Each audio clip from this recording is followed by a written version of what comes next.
Welcome, friend, to another journey together. Tonight, we will explore gentle secrets of Zen masters, ancient keys they forged to quiet the restless mind and find profound clarity. Feel free to share what time it is and where you are listening from. I am about to share a collection of rare and gentle Zen stories, each one carrying an overlooked truth about releasing the mind from its self-made prisons of anxiety, overthinking, and dissatisfaction. These are more than simple tales for the evening. They are transmissions of insight, echoes from enlightened minds who discovered a fundamental secret. True rest is not a destination you arrive at, but a path you uncover within. The great Zen master Dogen taught, "To study the way is to study the self. To study the self is to forget the self. To forget the self is to be enlightened by all things." Tonight, we will explore how these ancient stories help us gently forget the self that worries and strives. As these timeless narratives unfold, you may feel a gentle shift inside. The noise of the day will begin to fade. The weight you've been carrying will feel lighter. You will be guided toward a natural state of deep awareness and peaceful rest. So, allow yourself to settle in now. Let go of the day. Take a slow, deep breath. And as you release it, open your mind to receive the wisdom that has traveled through ages to find you here, in this very moment. Let us begin our journey with a story about compassion and the burden we often place upon ourselves. This is the weight of the world. In a peaceful monastery nestled among rolling green hills, a young monk named Kenji lived with deep sincerity and an open heart.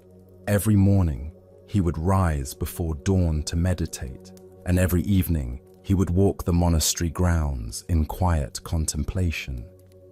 His dedication to practice was evident to all who knew him, yet something troubled his spirit deeply. Each day, as Kenji read the news from the outside world or heard travelers speak of distant suffering, his heart would grow heavier. Wars raged in foreign lands. Children went hungry in nearby villages. Sickness spread through communities, and cruelty seemed to flourish wherever he looked. The weight of all this suffering pressed down upon him like a mountain, making it difficult to breathe, let alone find the peace that his practice promised. One morning, unable to bear it any longer, Kenji approached his master, Roshi Tanaka, who was tending to the small monastery garden. The elderly teacher moved slowly among the vegetables, pulling weeds with careful attention, his weathered hands gentle with each plant. "Master," Kenji began, his voice heavy with anguish, "I feel the suffering of all beings pressing upon my heart. I see the wars, the hunger, the sickness, and the endless cruelty that humans inflict upon each other. This weight is crushing me. How can I possibly find peace when the world is drowning in such turmoil? How can I sit in meditation when others are in agony?" Master Tanaka looked up from his radishes, his eyes kind but piercing. Without speaking, he gestured toward a large, smooth river stone that sat at the edge of the garden path. The stone was beautiful in its simplicity, worn smooth by countless years of water and weather, but it was clearly very heavy. "Pick it up," the master instructed quietly. Though puzzled, Kenji obeyed. He bent down and with considerable effort lifted the stone. It was even heavier than it appeared, and his muscles strained under its weight. His back began to ache almost immediately. "Now," said Master Tanaka, returning to his weeding, "carry it with you for the rest of the day. Do not put it down. Take it to meditation, to meals, to your work, to your rest. Let it be your constant companion. Kenji did as instructed, though he wondered at the purpose. He carried the stone everywhere throughout that long day. During morning meditation, his arms trembled with the effort of holding it. During meals, he could barely eat with the stone in his lap. While sweeping the temple floors, his movements were clumsy and awkward. By afternoon, his shoulders screamed in pain. By evening, his entire body ached and exhaustion overwhelmed him. As the sun set, Kenji stumbled back to his master, his face pale with fatigue, sweat beading on his forehead despite the cool evening air. "Master," he gasped, barely able to speak. "I cannot carry it any longer. This stone is breaking my body and my spirit. I feel as though I might collapse." Master Tanaka looked at him with infinite compassion, his eyes soft with understanding. "Then put it down," he said gently. Kenji let the stone fall to the earth with a heavy thud that seemed to echo through the quiet garden. Immediately, a wave of profound relief washed over him. His shoulders dropped, his breathing deepened, and he felt as though he could float. The absence of that crushing weight was itself a kind of joy. Master Tanaka set down his gardening tools and faced his student directly. "The suffering of the world is like that stone," he said softly. "It is real, and it is heavy. Your compassion is a beautiful and necessary thing. Never lose it. But you are not meant to carry the stone of all suffering upon your shoulders. You are meant to see it, to understand its weight, to feel its reality deeply, and then to put it down so that your hands are free to help where you can." The Buddha once said, "You will not be punished for your anger. You will be punished by your anger." This ancient wisdom illuminates a profound truth about the nature of compassion and service. When we carry the weight of all suffering within our hearts, we become too burdened to be of genuine help to anyone. Why do we so readily pick up stones that are not ours to carry? Zen Buddhism points to several patterns in our conditioned minds that create this suffering. First is what we might call empathic overwhelm, the tendency to absorb the pain around us until we become paralyzed by its magnitude. Second is our ego's desire to be the one who fixes everything, a subtle form of spiritual pride that believes we should be able to heal all wounds.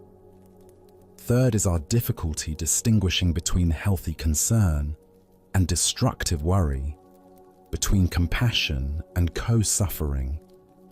True compassion, the kind that actually helps, requires what Zen calls emotional non-attachment. This doesn't mean becoming cold or uncaring. Rather, it means developing the capacity to feel deeply without being consumed, to respond skillfully without being overwhelmed. Like a doctor who can treat a patient's wounds without taking on their pain, we learn to serve from a place of clear seeing rather than emotional fusion. Consider your own life. How often do you scroll through news feeds, absorbing story after story of tragedy and injustice, until you feel helpless and depleted? How frequently do you take on the emotional burdens of family members, friends, or even strangers, carrying their pain as if it were your own? Each time we do this, we pick up a stone, and the more stones we carry, the less capable we become of meaningful action. Zen teacher Suzuki Roshi taught, "Each of you is perfect the way you are, and you can use a little improvement." This gentle paradox applies beautifully to our relationship with suffering. We are complete as we are, yet we can grow in wisdom about how to help skillfully. The improvement lies not in carrying more stones, but in learning when to pick them up and when to set them down.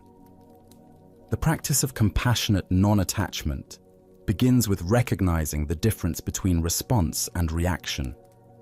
When we react to suffering, we often absorb it, multiplying pain without creating solutions. When we respond, we maintain enough clarity and emotional balance to take helpful action. This might mean donating to causes we care about, volunteering our time and skills, or simply offering a kind word to someone in need. Buddha taught, thousands of candles can be lighted from a single candle, and the life of the candle will not be shortened. Happiness never decreases by being shared.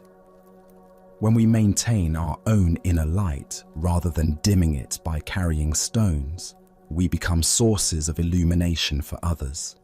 Our peace becomes a gift to a troubled world. Our clarity, a beacon for those lost in confusion. Tonight, as you become aware of the various stones you may be carrying, worries about global events you cannot control, emotional burdens that belong to others, or the weight of trying to fix what is not yours to fix, can you feel the relief that comes with setting them down? Can you distinguish between caring and carrying, between compassion and co-suffering? As the Buddha taught, your work is to discover your work, and then, with all your heart, to give yourself to it. When we stop carrying stones that are not ours, we free ourselves to pick up the tools that are, and to serve the world from a place of strength rather than depletion. As we continue our journey through the wisdom of Zen Buddhism, let us turn to a tale about recognition and the true nature of worth. This is the stone mind. A young monk named Hogan had traveled far from his homeland, crossing mountains and rivers to reach the renowned monastery in China where the great master Joshu taught. Hogan had heard stories of this master's wisdom, how students came from across the known world to learn from him, and how even a single word from Joshu could spark enlightenment in a prepared heart. Upon arriving at the monastery, Hogan threw himself into the daily routine with tremendous enthusiasm. He rose before dawn for meditation, worked diligently in the gardens and kitchens, studied the ancient texts with passionate attention, and stayed up late, contemplating the Dharma talks he had heard. Day after day, week after week, he maintained this intense practice, waiting eagerly for some sign of recognition from the master. But months passed, and Master Joshu seemed not to notice him at all. During group teachings, the master's gaze would pass over Hogan as if he were invisible. When Hogan asked questions during Dharma discussions, Joshu would answer briefly and move on to other students. There were no private interviews, no special instructions, no acknowledgement of his dedication or progress. Other students, some who had arrived after Hogan, seemed to receive more attention, more guidance, more of the master's precious time. As the seasons changed, Hogan's initial enthusiasm began to transform into frustration and self-doubt. He watched as the master spent long conversations with certain disciples, offered detailed guidance to others, and even shared meals with a select few. Meanwhile, Hogan felt increasingly invisible, as though his presence added nothing to the monastery community. His mind began to create elaborate stories about his unworthiness. Perhaps he wasn't intelligent enough for Joshu's teachings. Perhaps his previous training had been inadequate. Perhaps he lacked some essential spiritual quality that the other students possessed. The more he observed and compared, the more inadequate he felt. Finally, unable to bear the feeling of insignificance any longer, Hogan approached Master Joshu in the garden where the old teacher was sitting quietly among the morning flowers. The master's presence was as serene as always. his attention focused completely on the simple act of breathing. "Master," Hogan began, his voice thick with disappointment and wounded pride. "I have been here for many months, practicing with complete dedication. I have tried to be a good student, to follow the way faithfully. Yet you have given me no personal guidance, no special attention, no recognition of my efforts. I feel like nothing more than a worthless stone lying forgotten in this monastery courtyard. Since I am clearly of no value here, I have decided to leave and seek teaching elsewhere." Master Joshu looked up slowly, his ancient eyes twinkling with something that might have been amusement. He gazed at Hogan for a long moment, then gestured around the courtyard where they sat.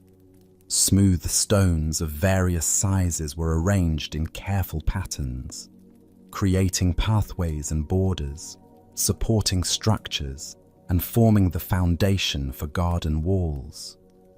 "You say you are a worthless stone," Joshu replied calmly.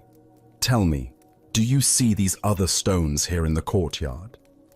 "Yes, Master," Hogan answered, wondering where this was leading. "Do you sit on them when you wish to rest?" the Master asked. "No, Master," Hogan replied, confused. "Do you move them around when they displease you? Do you kick them when you're frustrated? Do you demand that they change their shape or color to suit your preferences?" "No, Master, of course not," Hogan said, beginning to sense that something profound was being revealed, though he couldn't yet grasp what it was. Master Joshu smiled gently, his weathered face creasing with compassion. "Look more carefully at these stones. This entire monastery rests upon them. They ask for nothing, no praise, no recognition, no special attention. They are not praised for their service, yet they support everything. The meditation hall stands because of them. The kitchen functions because of them. The garden paths exist because of them. Without these humble stones, this entire sacred space would crumble." He paused, allowing his words to settle into Hogan's awareness like seeds finding fertile ground. "You say you are a stone," Joshu continued. "If you truly understood what it means to be a stone, to support without seeking credit, to serve without demanding recognition, to exist with such fundamental stability that others can build their practice upon your presence, you would already be enlightened." In that moment, Hogan's mind cracked open like an egg. He saw suddenly how his constant seeking for attention, his need for validation, his desire to be special, had been the very obstacles preventing him from realizing what he already was. Like the stones beneath his feet, he had been supporting the monastery community all along through his sincere practice, his quiet presence, his simple dedication to the path. Buddha's wisdom reminds us, 3 things cannot be long hidden: the sun, the moon, and the truth. The deeper teaching here shows us that our essential worth is not dependent on external recognition or special treatment. Like the stones supporting the monastery, our true value lies not in being noticed, but in our fundamental capacity to support and sustain what matters. Why do we struggle so intensely with the need for recognition? Zen Buddhism points to several layers of conditioning that create this pattern. First is what we might call ego hunger, the sense of separate self that constantly seeks confirmation of its existence and importance through external validation. This hunger is never satisfied because it's based on the illusion that we are separate beings competing for limited attention and approval. Second is our cultural conditioning around achievement and specialness.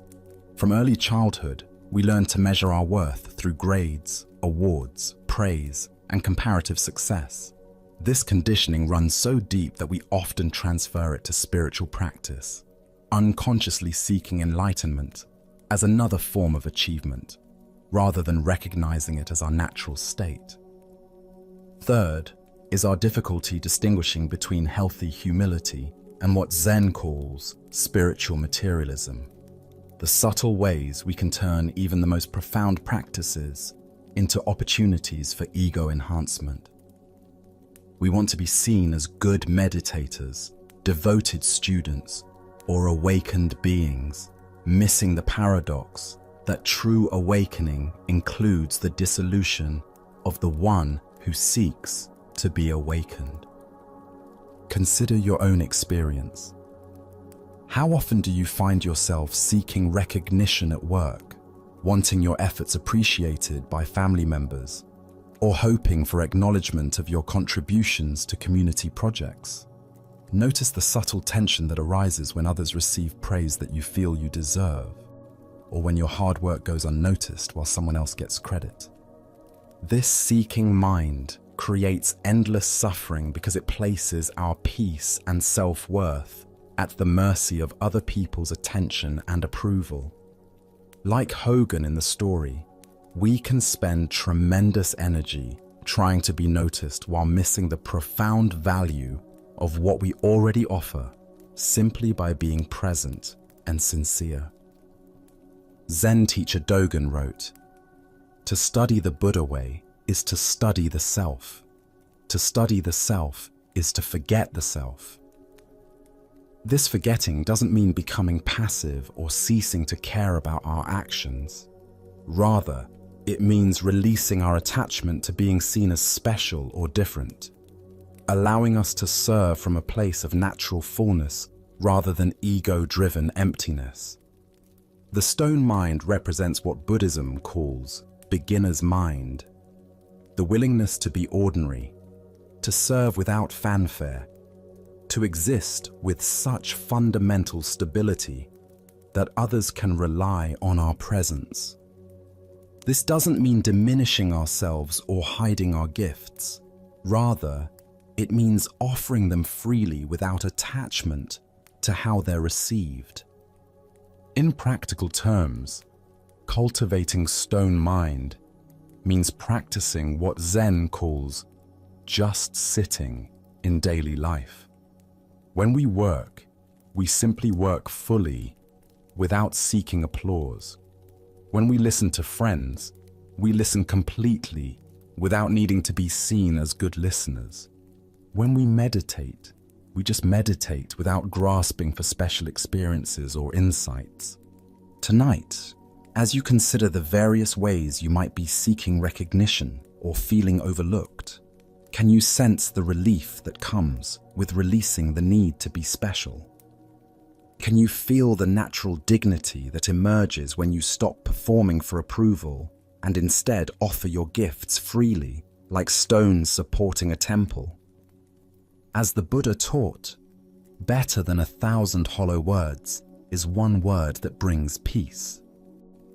The most profound teachings often come not from those who seek the spotlight, but from those who, like stones, support the whole with quiet strength and unshakable presence. Let us now explore a story about identity and the masks we wear in different roles. This is the governor's visit. In the ancient capital of Kyoto, where cherry blossoms lined the rivers and traditional temples stood alongside busy market streets, there lived a man who held one of the highest positions in the land. Governor Nakamura was responsible for the welfare of thousands of citizens, the implementation of imperial policies, and the maintenance of peace throughout his vast province. His days were filled with formal ceremonies, important decisions, and meetings with other officials who addressed him with elaborate titles and deep bows. The weight of his position was both a privilege and a burden. Every morning, servants dressed him in the finest silk robes befitting his rank. Every interaction was filtered through layers of protocol and political consideration. Every word he spoke was carefully measured for its potential impact on his reputation and effectiveness. He was, Your Excellency, Honorable Governor, Lord Nakamura, titles that both elevated and isolated him from simple human connection. Despite his worldly success, Governor Nakamura felt a growing emptiness within his heart. The formal interactions, the constant performance of authority, and the distance his position created between himself and others left him longing for something more authentic. He had heard stories of a Zen master named Kaichu, whose wisdom was said to cut through all pretense and speak directly to the human soul. After months of contemplation, the governor decided to seek out this teacher. On a quiet morning, Governor Nakamura made his way to Master Keichu's simple hermitage on the outskirts of the city. He brought with him his usual retinue of attendants and guards, as protocol demanded. His elaborate silk robes rustled as he walked, and his official seal gleamed in the morning sunlight. Following proper etiquette, the governor's chief attendant approached the hermitage first to announce his master's arrival. The attendant knocked respectfully on the simple wooden door, and when Master Keichu appeared, bowed deeply. "Honored Master," the attendant declared with formal precision, "My lord, the most excellent governor of this province, administrator of imperial justice, protector of the people, has come to seek your wisdom. He humbly requests an audience with you."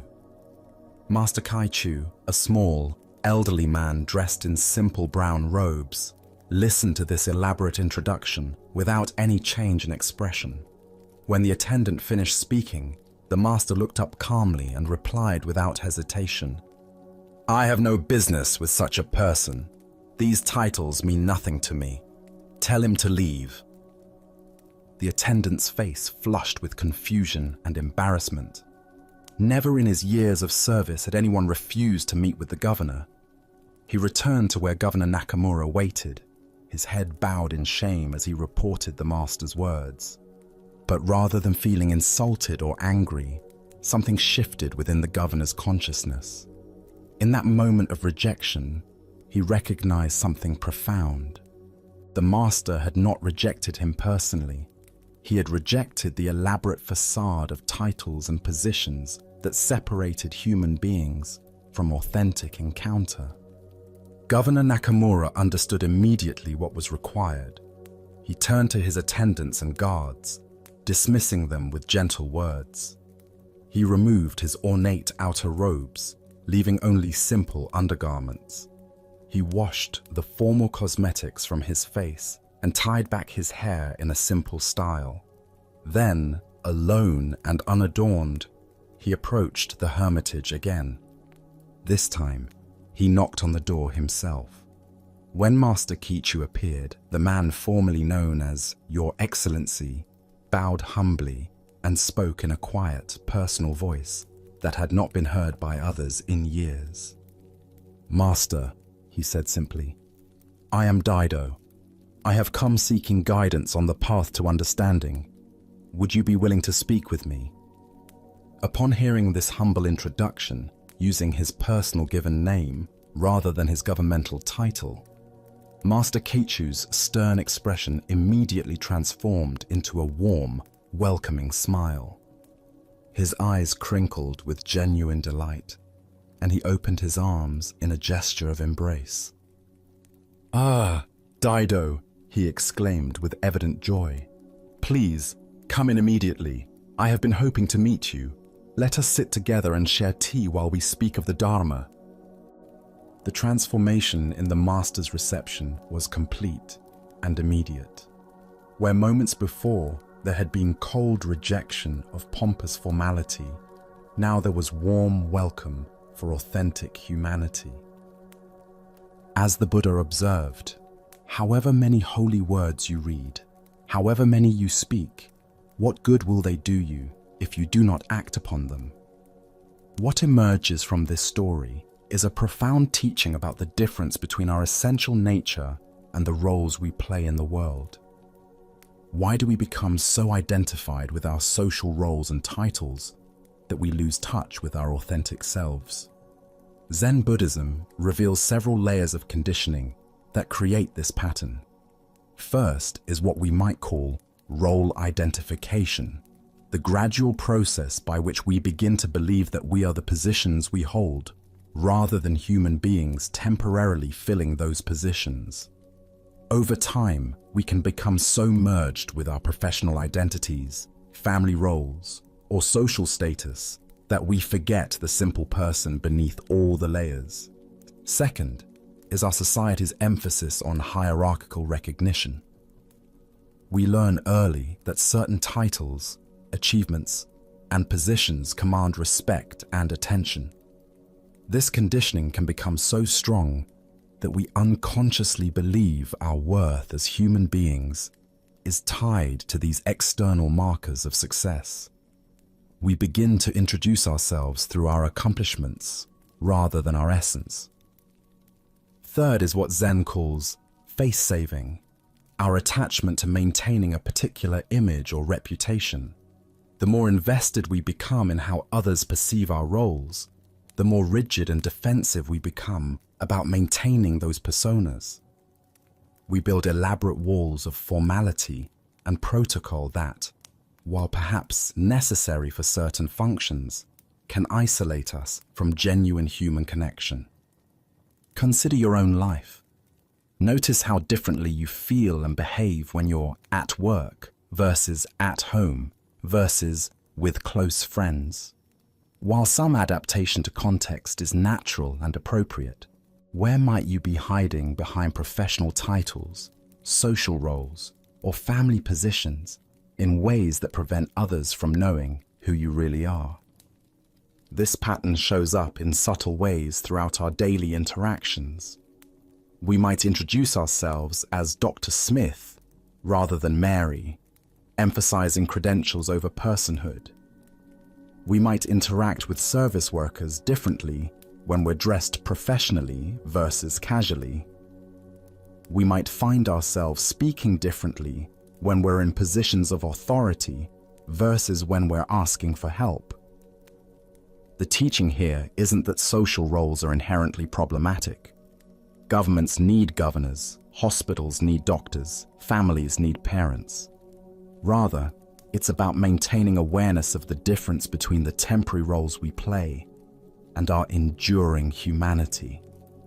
Master Kaichu wasn't rejecting governance or suggesting that social organization is worthless. He was pointing to the spiritual danger of becoming so identified with external roles that we lose access to our authentic selves. Zen teacher Alan Watts wrote, "We are living in a culture entirely hypnotized by the illusion of time." We might add that we're also hypnotized by the illusion of fixed identity.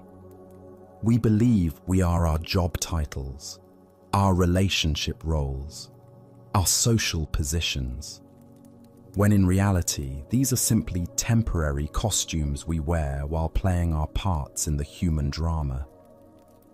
The practice of what we might call essential meeting involves learning to recognize and connect with the fundamental personhood in ourselves and others, regardless of the roles and titles that might be present in the interaction.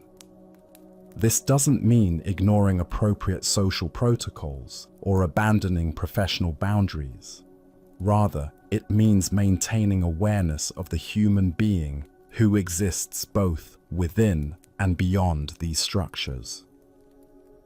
When Governor Nakamura became simply Daido, he didn't lose his governmental responsibilities or his capacity to serve his province effectively.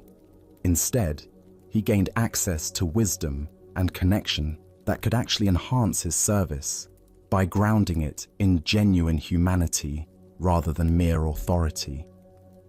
Tonight, as you reflect on the various roles and identities you carry throughout your day, can you sense the simple person who exists beneath all the titles and positions? Can you imagine what it might feel like to meet others and be met from this place of essential humanity rather than through the filters of social hierarchy? As the Buddha taught, in the end, only three things matter: how much you loved, how gently you lived, and how gracefully you let go of things not meant for you. The titles and positions we hold are among the things we must ultimately let go of. But the love and gentleness we bring to our roles, these arise from our authentic nature and remain with us always. Now let us turn to a story about letting go and the unexpected freedom that comes through loss. This is no water, no moon. Sister Chiyono had been practicing Zen meditation for many years at a mountain monastery where the air was thin and pure, and the silence broken only by the sound of wind through pine trees. She was known among her fellow practitioners for her sincere dedication, her disciplined daily routine, and her genuine desire to awaken to truth. Each morning before dawn, she would sit in meditation. Each day, she would work mindfully in the monastery gardens or kitchen. Each evening, she would study the ancient texts and contemplate the Dharma talks of her teacher. Yet despite years of earnest practice, despite countless hours of sitting meditation, despite her careful attention to every aspect of the monastic life, enlightenment seemed to elude her. She had studied all the classic koans, memorized the essential sutras, and could discuss Buddhist philosophy with considerable sophistication. But the direct, unmistakable realization that her teachers spoke of, that sudden recognition of her true nature, remained beyond her grasp. Other students in the monastery had experienced breakthrough moments. She had witnessed the joy and transformation that came over their faces when understanding dawned. She had heard their expressions of gratitude to the teacher and their descriptions of seeing reality with completely fresh eyes. Yet for Chiyono, practice remained effortful, understanding remained intellectual, and the promised liberation remained a concept rather than a living reality. As seasons passed and years accumulated, Chiyono began to feel a subtle desperation creeping into her practice. She increased her meditation time, hoping that more hours of sitting would force the breakthrough she sought. She analyzed her approach, wondering if she was doing something wrong, missing some crucial instruction, or lacking some essential capacity for awakening. The harder she tried to grasp enlightenment, the more distant it seemed to become. One evening in late autumn, after a particularly long day of intensive meditation retreat, Chiyono felt exhausted in both body and spirit. The monastery had provided water for evening tea, and she had filled an old bamboo bucket from the well. The bucket was a beautiful thing in its simplicity, woven from strips of bamboo that had been carefully bound together with natural fibers. It had served the monastery community for many years, bearing countless gallons of water from the well to the kitchen. As Chiyono carried the full bucket back toward the monastery buildings, she noticed how perfectly the full moon was reflected in the still water surface. The reflection was so clear and complete that for a moment she paused to admire its beauty. The silvery light seemed to dance gently as she walked, creating a moving meditation on the relationship between reality and reflection, between the actual moon above and its image below. But the old bucket had reached the end of its useful life.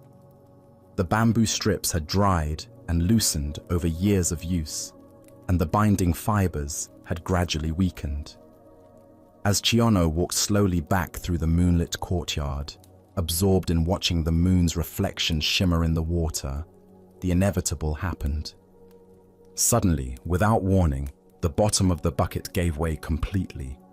The bamboo strips separated, the binding snapped, and the bucket simply fell apart in her hands. In an instant, the water rushed out onto the stone path, splashing her robes and disappearing into the spaces between the courtyard stones. With the water gone, the moon's reflection vanished as completely as if it had never existed. In that moment of unexpected loss, watching the water disappear, seeing the moon's reflection vanish, feeling the solid bucket dissolve into separate pieces in her hands, something profound shifted in Chiyono's consciousness. The very thing she had been grasping for so desperately, the enlightenment she had been trying to achieve through years of effortful practice, suddenly revealed itself in the complete letting go. She understood in a flash of recognition that was more certain than anything she had ever known intellectually. The enlightenment she had been seeking was like the moon's reflection in water, beautiful, compelling, but ultimately a reflection of something that was already present. When she stopped trying to hold on to the reflection, when the container of her grasping mind fell apart like the old bucket, what remained was not the image of awakeness, but awake awareness itself. Standing in the moonlit courtyard with broken bamboo strips in her hands and water soaking into the earth at her feet, Chiyono began to laugh. The sound echoed off the monastery walls, a sound of profound relief and joy. That night she composed a poem to capture her realization. With this and that, I tried to keep the pail together, and then the bottom fell out. Where there is no water, there is no moon in the water. Ancient Buddhist wisdom tells us, you are perfect as you are, and you could use a little improvement. This tale unveils the paradox at the heart of all spiritual seeking. The more desperately we grasp for awakening, the more we reinforce the very sense of separation that awakening dissolves. Why do we struggle so intensely with letting go, even when holding on causes suffering? Zen Buddhism points to several deep patterns in our conditioned consciousness. First is what we might call attainment mind, the belief that peace, happiness, or fulfillment exists somewhere other than where we are right now. This creates endless seeking, constantly reaching toward a future state while missing the completeness of present experience. Second is our attachment to method and technique.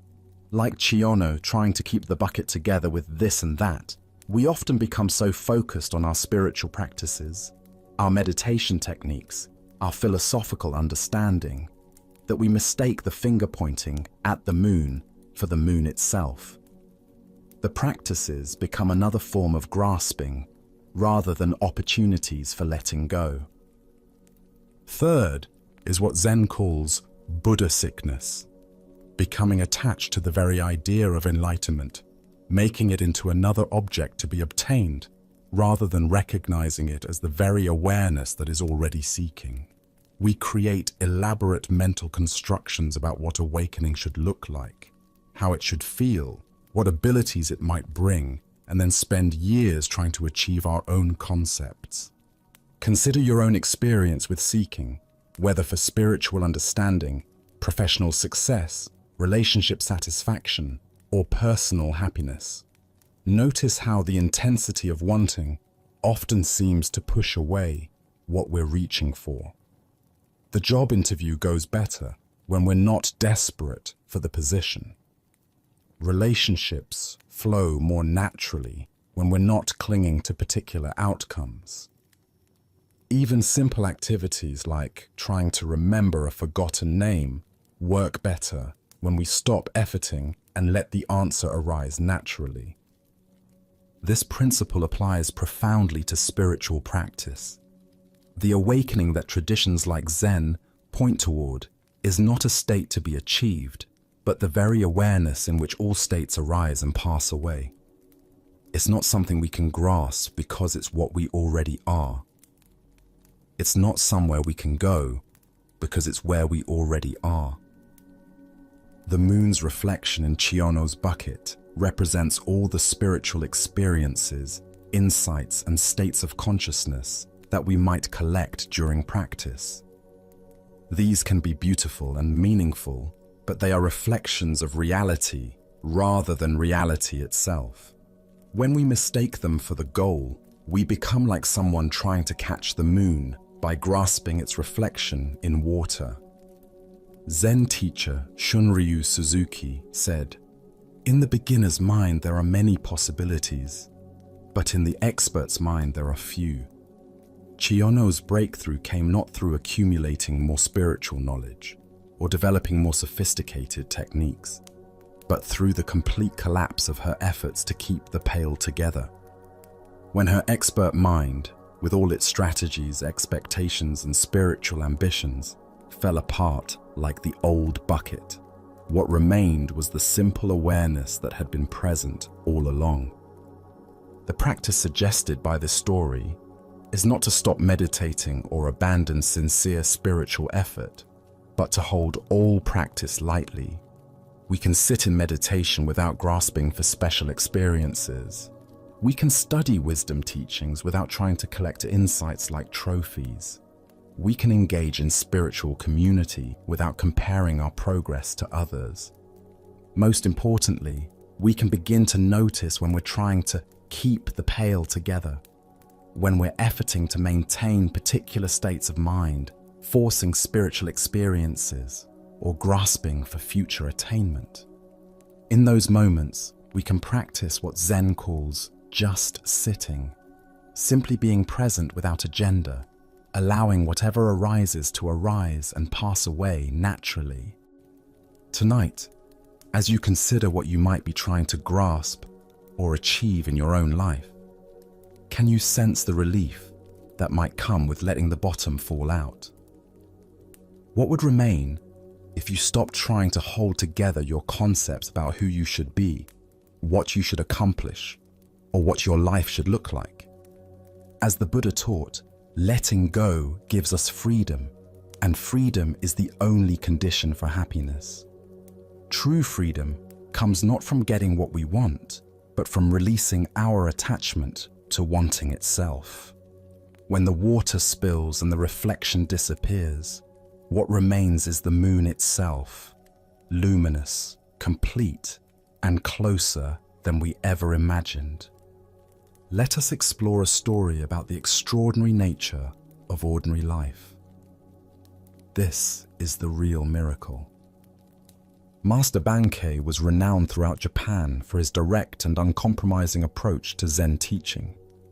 Unlike many teachers who relied on elaborate rituals, complex philosophical discussions, or dramatic demonstrations of spiritual power, Bankei had a gift for pointing people toward the simple truth that was already present in their immediate experience.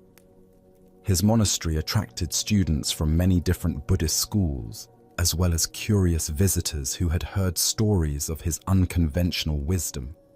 One day, a practitioner from another Buddhist lineage came to visit Bankei's monastery. This visitor had spent years following a teacher who was famous for his supernatural abilities and miraculous powers. He had witnessed his master perform seemingly impossible feats, healing the sick with a touch, manifesting objects from empty air, and demonstrating psychic abilities that defied ordinary understanding.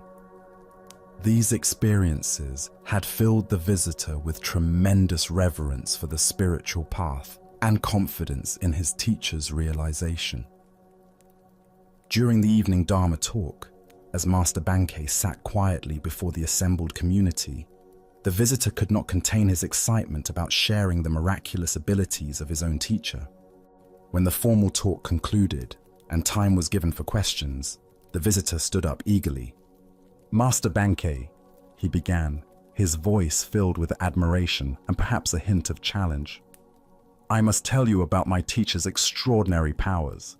Our founder was a truly great man, a living saint who could perform the most amazing miracles. Just last month, I witnessed him write a holy name through the air, across a wide river, and the sacred characters appeared blazing in the sky for all to see. The entire village was filled with wonder and devotion. Can you perform such miraculous feats? Do you have powers like this to demonstrate the depth of your realization? The visitor sat down, clearly expecting to be impressed by Bankei's response, perhaps hoping to witness some supernatural demonstration, or at least hear descriptions of equally marvelous abilities. The other students in the hall turned their attention to their teacher, curious how he would respond to this implicit challenge.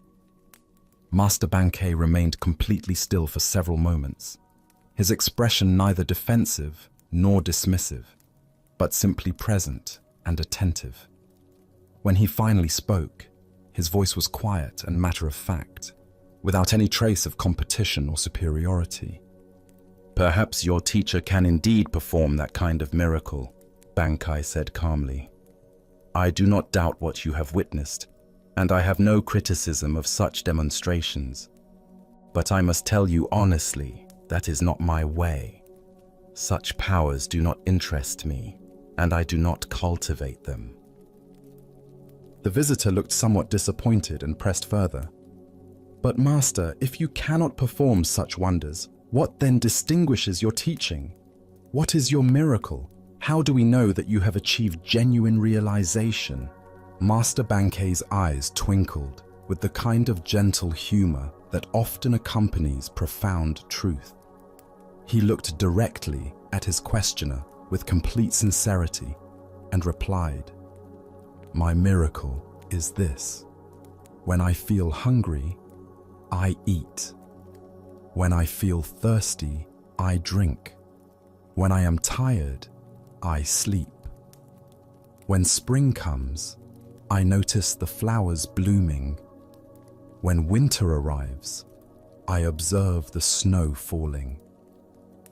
This is my miracle, to be completely present for the simple reality of each moment." The hall fell into deep silence as the implications of this teaching settled into the awareness of everyone present.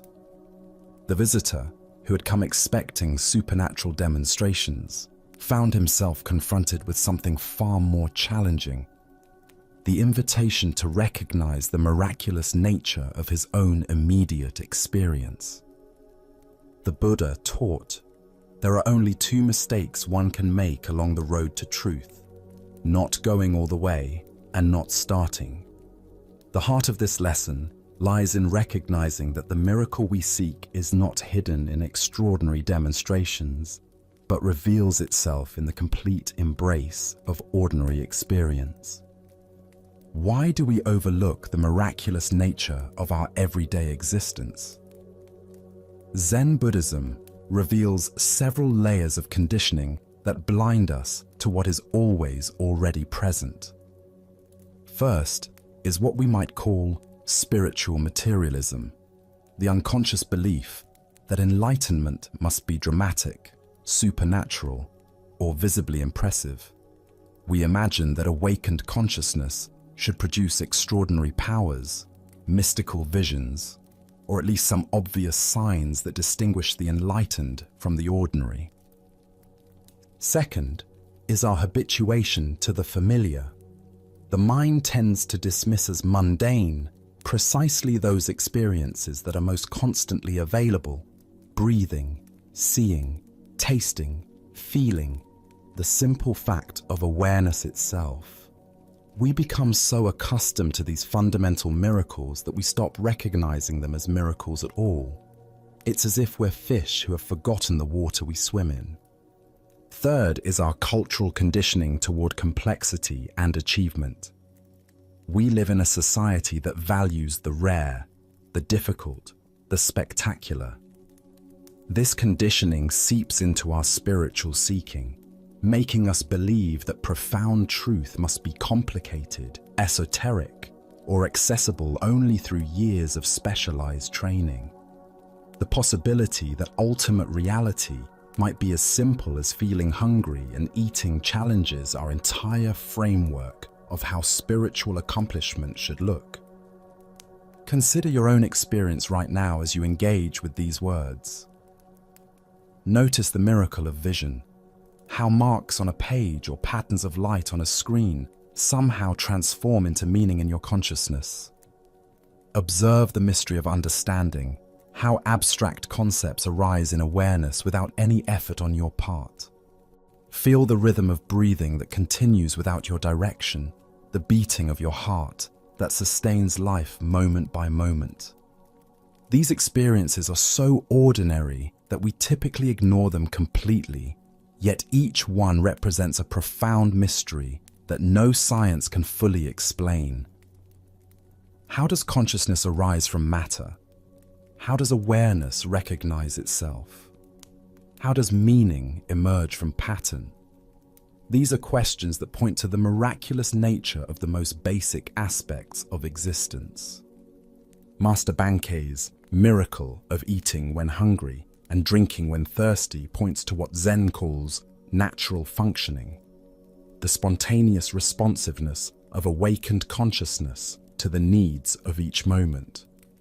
This doesn't mean being reactive or impulsive, but rather developing such intimate attunement to present reality that appropriate action arises naturally without the interference of excessive thinking, second-guessing, or spiritual ambition. Zen teacher Dogen wrote, "To study the Buddha way is to study the self. To study the self is to forget the self. To forget the self is to be actualized by myriad things." When we stop trying to be spiritual in some special way, when we abandon the search for extraordinary experiences, we become available to be completely present for the myriad small miracles that make up each day. This teaching doesn't diminish the value of dedicated practice, intensive meditation, or sincere study of wisdom traditions. Rather, it points to the ultimate goal of all such practices, not to achieve supernatural powers or accumulate spiritual experiences, but to become so naturally responsive to reality that our actions flow effortlessly from clear seeing rather than from ego-driven seeking.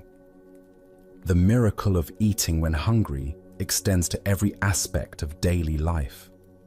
It means speaking when speech is called for and remaining silent when words would be unnecessary.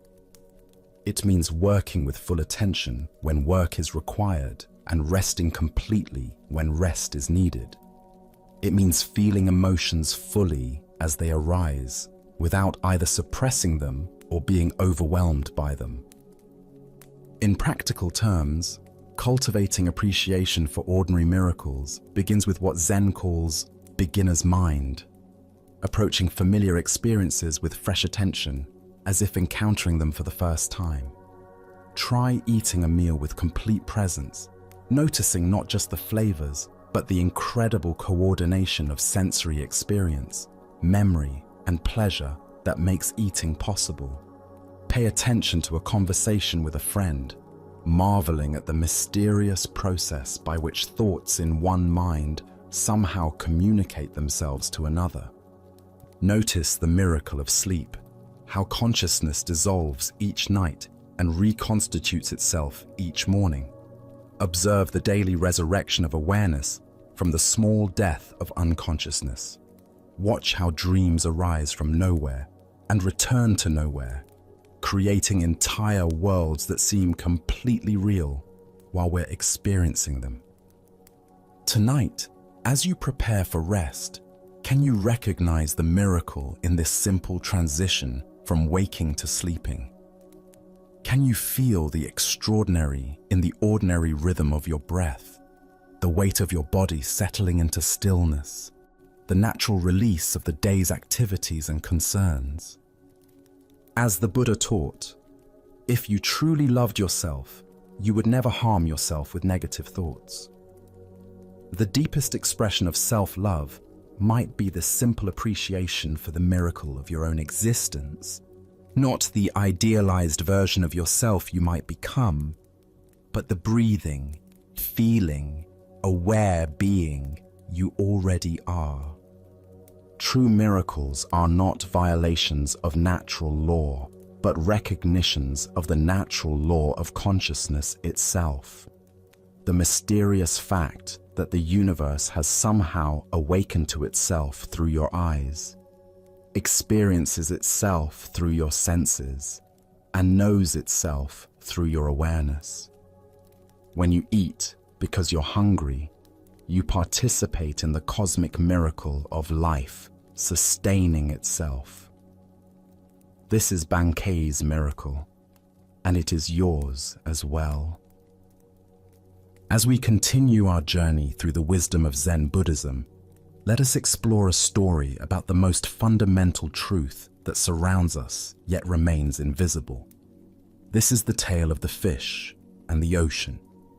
In the vast depths of the Pacific, where sunlight filtered down through layers of blue and green, and coral gardens swayed in gentle currents, a young fish swam restlessly through familiar waters. Despite being surrounded by the wonder of ocean life, schools of silver fish moving like liquid metal, sea anemones dancing in the current, and the rhythmic pulse of waves far above, the young fish felt troubled by a persistent question. One day, approaching an ancient sea turtle whose shell bore the scars and wisdom of countless journeys, the young fish asked earnestly, "Elder, I keep hearing other sea creatures talk about something they call the ocean. They speak of it with such reverence, as if it's the most important thing in existence. But I've searched everywhere, and I cannot find this ocean anywhere. What exactly is this mysterious thing everyone talks about?" The old turtle's eyes, deep and patient like tidal pools, regarded the young fish with gentle amusement. "Little one," the turtle replied in a voice worn smooth by decades of storms and calms, "the ocean is this very thing that surrounds you on all sides at every moment." The young fish looked around frantically, darting left and right, swimming up toward the distant surface and down toward the sandy bottom. "But I don't see anything surrounding me. There's nothing here but water and fish and plants and rocks. Where is this ocean you speak of? Why can't I see it?"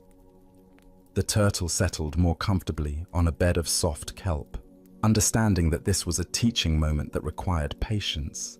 "Of course you cannot see it, young friend," the turtle explained. "The ocean is both inside and outside of you. You were born in the ocean. You breathe the ocean. You are nourished by the ocean. And one day you will return to the ocean. The ocean flows through your gills and around your body just as naturally as your own scales cover your skin.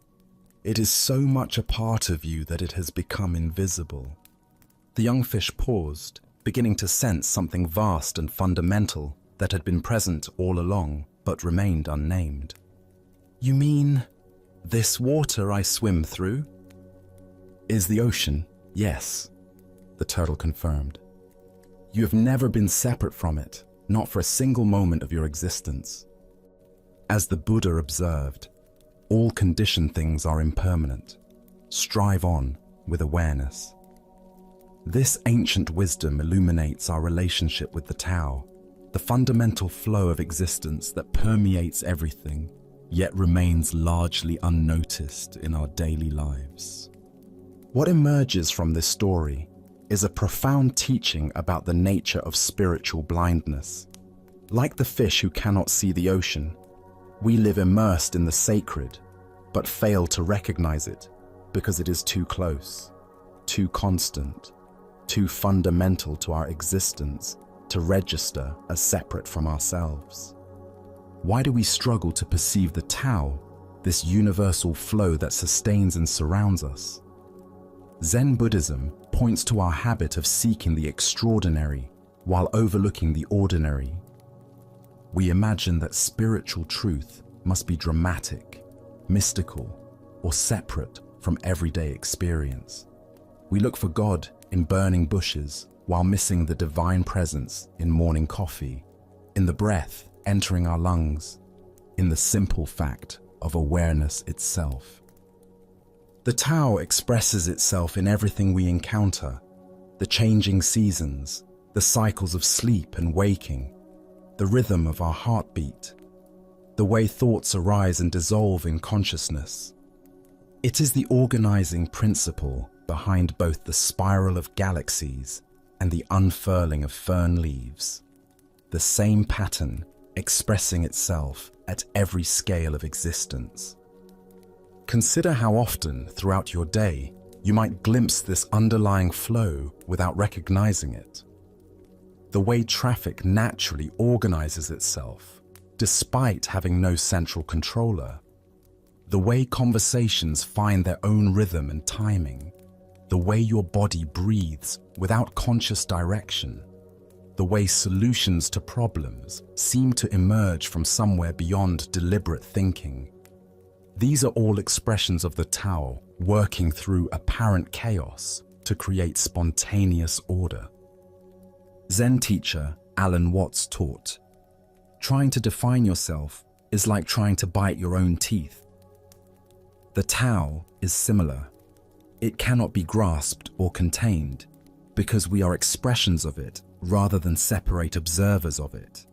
Every attempt to understand the Tao through conceptual thinking is like the fish trying to get outside the ocean to examine it objectively.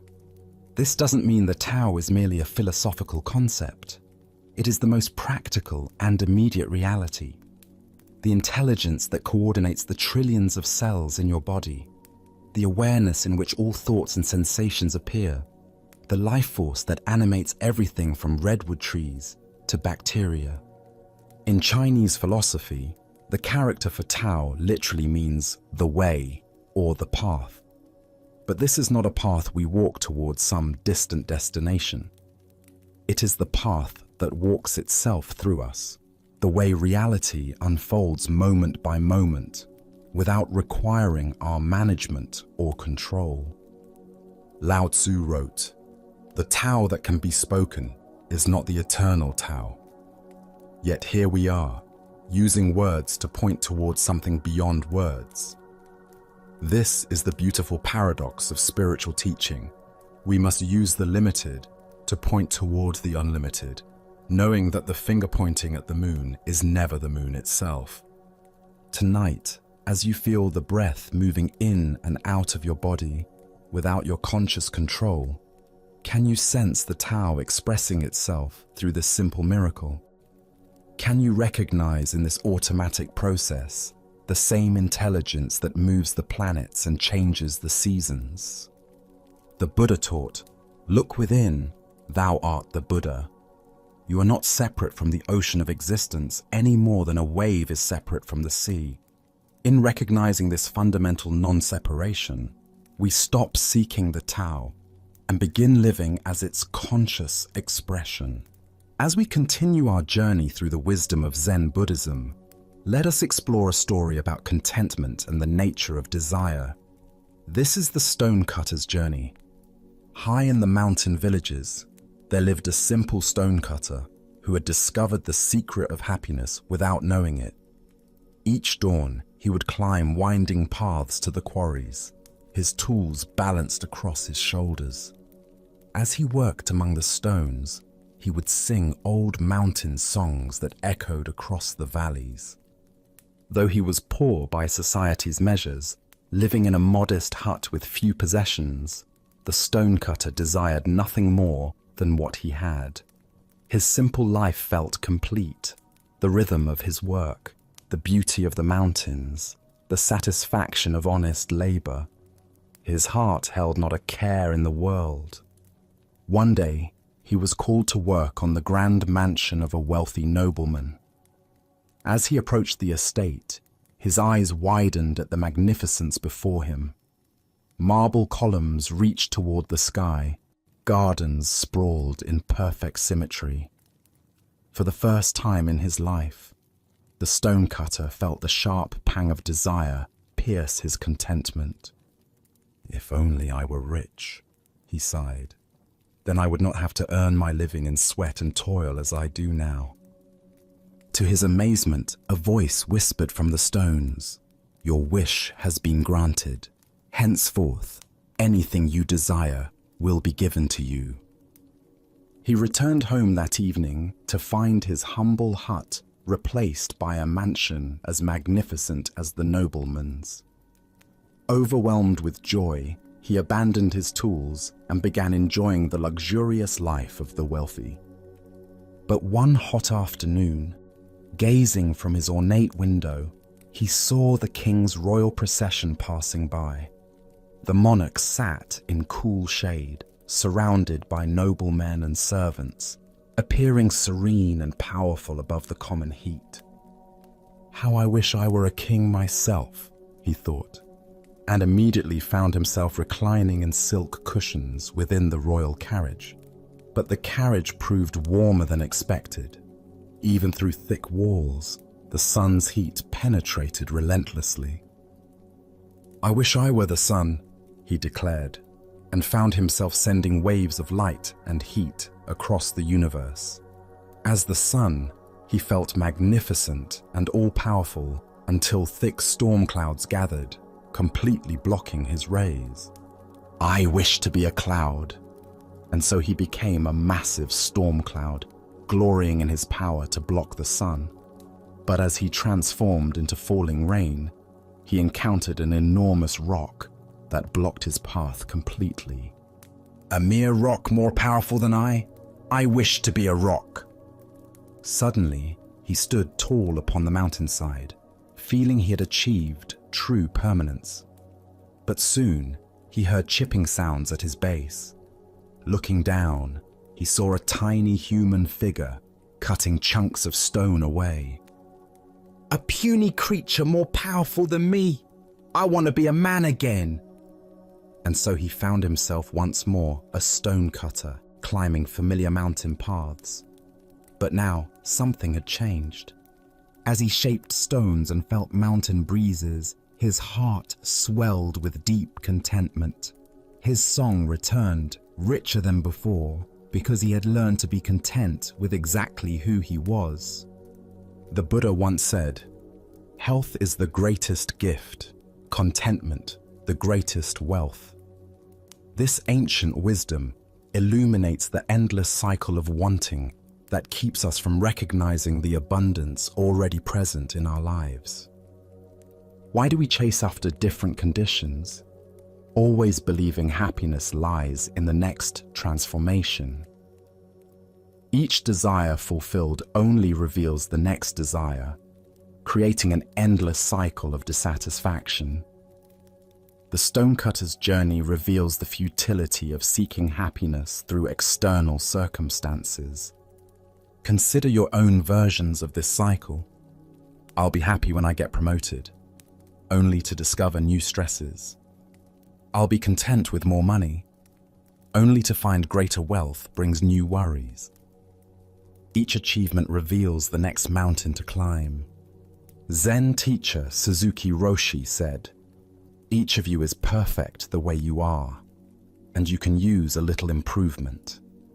This paradox points to the heart of contentment, the ability to fully accept what is, while still engaging wholeheartedly with life's natural changes. The stonecutter's final transformation wasn't into something greater, but into appreciation for what he had always been. His work remained the same, but his relationship to life was completely transformed. Contentment isn't found in having different experiences, but in bringing different awareness to whatever experiences arise. Tonight, as you notice the mind's habitual reaching toward what's not here, can you experiment with the stonecutter's final wisdom? Can you find the song that emerges when you stop trying to be anything other than what you are? As the Buddha taught, contentment is natural wealth, luxury is artificial poverty. The greatest transformation available isn't becoming something different, but recognizing the inherent completeness of what we already are. Our next story reveals the difference between knowledge and true awareness. This is the tale of the teacher who thought he had arrived.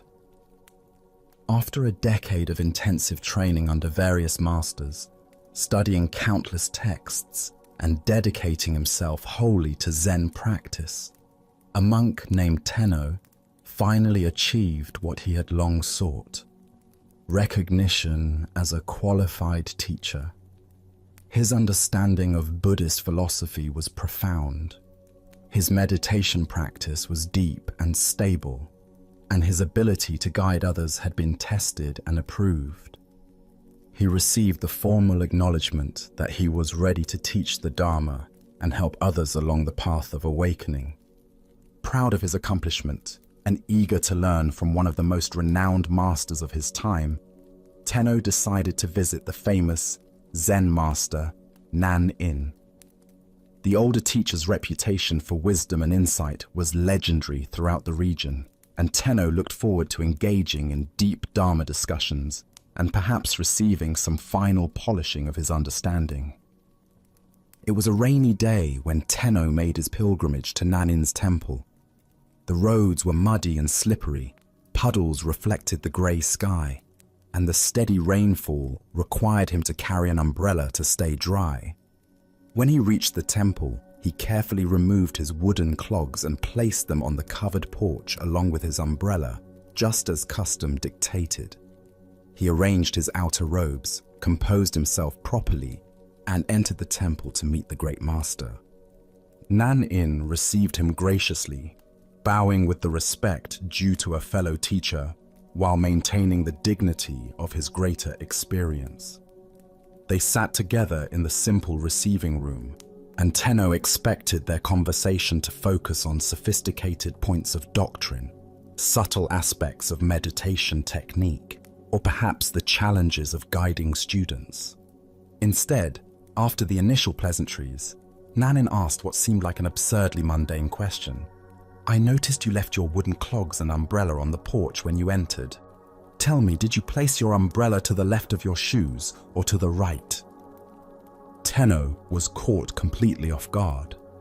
Of all the profound topics they could discuss, why was this renowned master asking about such a trivial detail? He tried to recall the moment he had arranged his belongings, but realized with growing dismay that he had no idea. He had been so focused on the importance of this meeting, so preoccupied with the impressive conversation he expected to have, that he had performed the simple act of arranging his belongings in complete unconsciousness. I don't know," Tenno admitted, his voice barely above a whisper. In that moment of confession, the full implications of his ignorance became clear to him. Here he was, a certified teacher of mindfulness and awareness, and he couldn't even remember a simple action he had performed just minutes earlier. Nan-in smiled with infinite compassion, not mockery. "Then you have not yet attained full awareness," he said gently. "Someone who is truly awake pays complete attention to every moment, every action, every detail of experience. The way you arrange your belongings reflects the same quality of attention you bring to meditation, to teaching, to all of life." In that instant, Tenno's pride in his accomplishments crumbled, replaced by a humbling recognition of how much deeper his practice needed to go. He understood that true awareness isn't something you achieve once and then possess forever. It's a quality of attention that must be cultivated and maintained in every single moment, in the most ordinary activities as well as the most exalted spiritual practices. Without hesitation, Tenno requested to become Nan-in's student. For the next 10 years, he studied under the master's guidance, learning to bring the same quality of conscious attention to placing his shoes that he brought to formal meditation, to treat the arrangement of an umbrella with the same reverence he showed to sacred texts. When he finally left Nan-in's temple, he was a completely different kind of teacher, one who understood that enlightenment is not a destination, but a way of traveling, not an achievement, but a continuous practice of complete presence. As the Buddha observed, If you want to know your past, look at your present condition. If you want to know your future, look at your present actions. What emerges from this story is the recognition that true spiritual development is measured not by our peak experiences, but by the quality of attention we bring to ordinary moments. Why do we assume that enlightenment exists only in special circumstances, formal practices, or elevated states of consciousness? Zen Buddhism teaches that awakening is found precisely in our ability to be fully present for whatever is actually happening, whether it's sitting in meditation or simply placing an umbrella beside our shoes.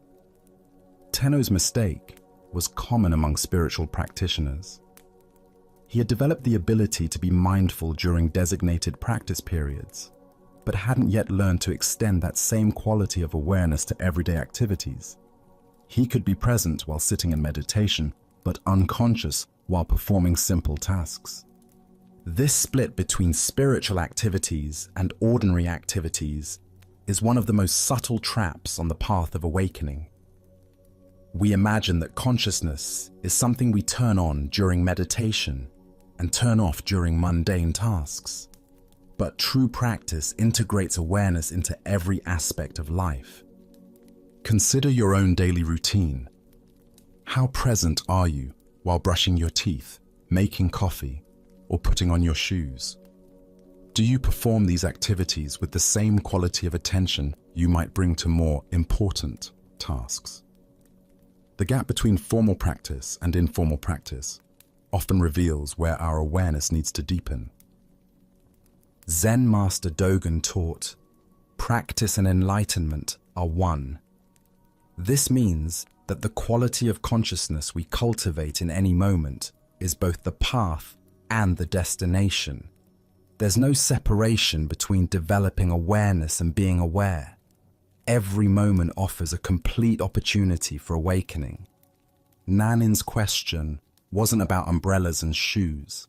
It was about whether Tenno's spiritual development had penetrated into the cellular level of his daily existence. Could he maintain the same presence while performing unconscious habits that he brought to conscious spiritual practice? The Buddha said, "Mindfulness is the path to the deathless. Heedlessness is the path to death. Those who are mindful do not die. Those who are heedless are as if dead already." True aliveness is found in complete presence, and complete presence can be cultivated in any activity, no matter how simple or mundane. Look deeply at your own relationship between formal practice and daily life. Where do you treat certain activities as worthy of attention, while others are performed on autopilot? This isn't about becoming obsessively focused on every tiny detail, but about recognizing that the same capacity for presence that serves us in meditation can transform every aspect of our lives. The paradox is that the most ordinary moments often offer the greatest opportunities for awakening. When we're sitting in formal meditation, we expect to be mindful. But when we're simply arranging our belongings or performing routine tasks, we have a chance to discover whether our practice has truly taken root or remains confined to special circumstances. In Zen temples, students are taught that washing dishes is as sacred as chanting sutras, that sweeping floors is as important as studying philosophy. This isn't because these activities are inherently special, but because the quality of consciousness we bring to any activity determines its spiritual value. Thich Nhat Hanh wrote, "Washing dishes is not only a way to have clean dishes. Washing dishes is also a way to live fully in each moment." This points to the fundamental teaching that Nanin was offering Tenno. Every action is an opportunity to practice complete presence. The master's question revealed that Tenno's decade of training had developed his capacity for awareness during designated practice periods, but hadn't yet integrated that awareness into the seamless flow of daily life. He could be conscious when he intended to be conscious, but he hadn't yet learned to make consciousness his default state. This integration is what distinguishes genuine spiritual maturity from mere spiritual knowledge. It's relatively easy to be mindful when we remember to be mindful. The deeper practice is developing the kind of natural awareness that operates whether we're thinking about it or not. Tonight, as you perform the simple actions that end your day, brushing your teeth, changing clothes, arranging items for tomorrow, can you bring the same quality of attention you might give to formal meditation? Can you discover whether your spiritual practice has penetrated into the unconscious habits that make up so much of daily life? Buddha's wisdom reminds us, every moment is a teacher and every place is a classroom. The umbrella beside the shoes was Tenno's teacher that day, revealing exactly where his practice needed to deepen. Sometimes the most profound lessons come disguised as the most ordinary questions, asked by masters wise enough to see that true awakening is found not in transcending the mundane, but in discovering the sacred hidden within it. Let us now turn to a tale about the thin boundary between heaven and hell within our own hearts. This is the story of the samurai and the gates. In feudal Japan, a battle-hardened warrior named Nobushige sought out the renowned Zen master Hakuin. The samurai's armor bore the scars of countless conflicts, and his eyes carried the weight of a man who had seen too much violence. He approached the master's simple dwelling with a question that had been burning in his mind since his last campaign. "Master Hakuin," Nobushige said, bowing stiffly in his heavy armor, "I have spent my life fighting for my lord, facing death countless times. Tell me truthfully, is there really a paradise and a hell awaiting us after death?" Hakuin looked up from his tea, studying the warrior with penetrating eyes. "Who are you to ask such a question?"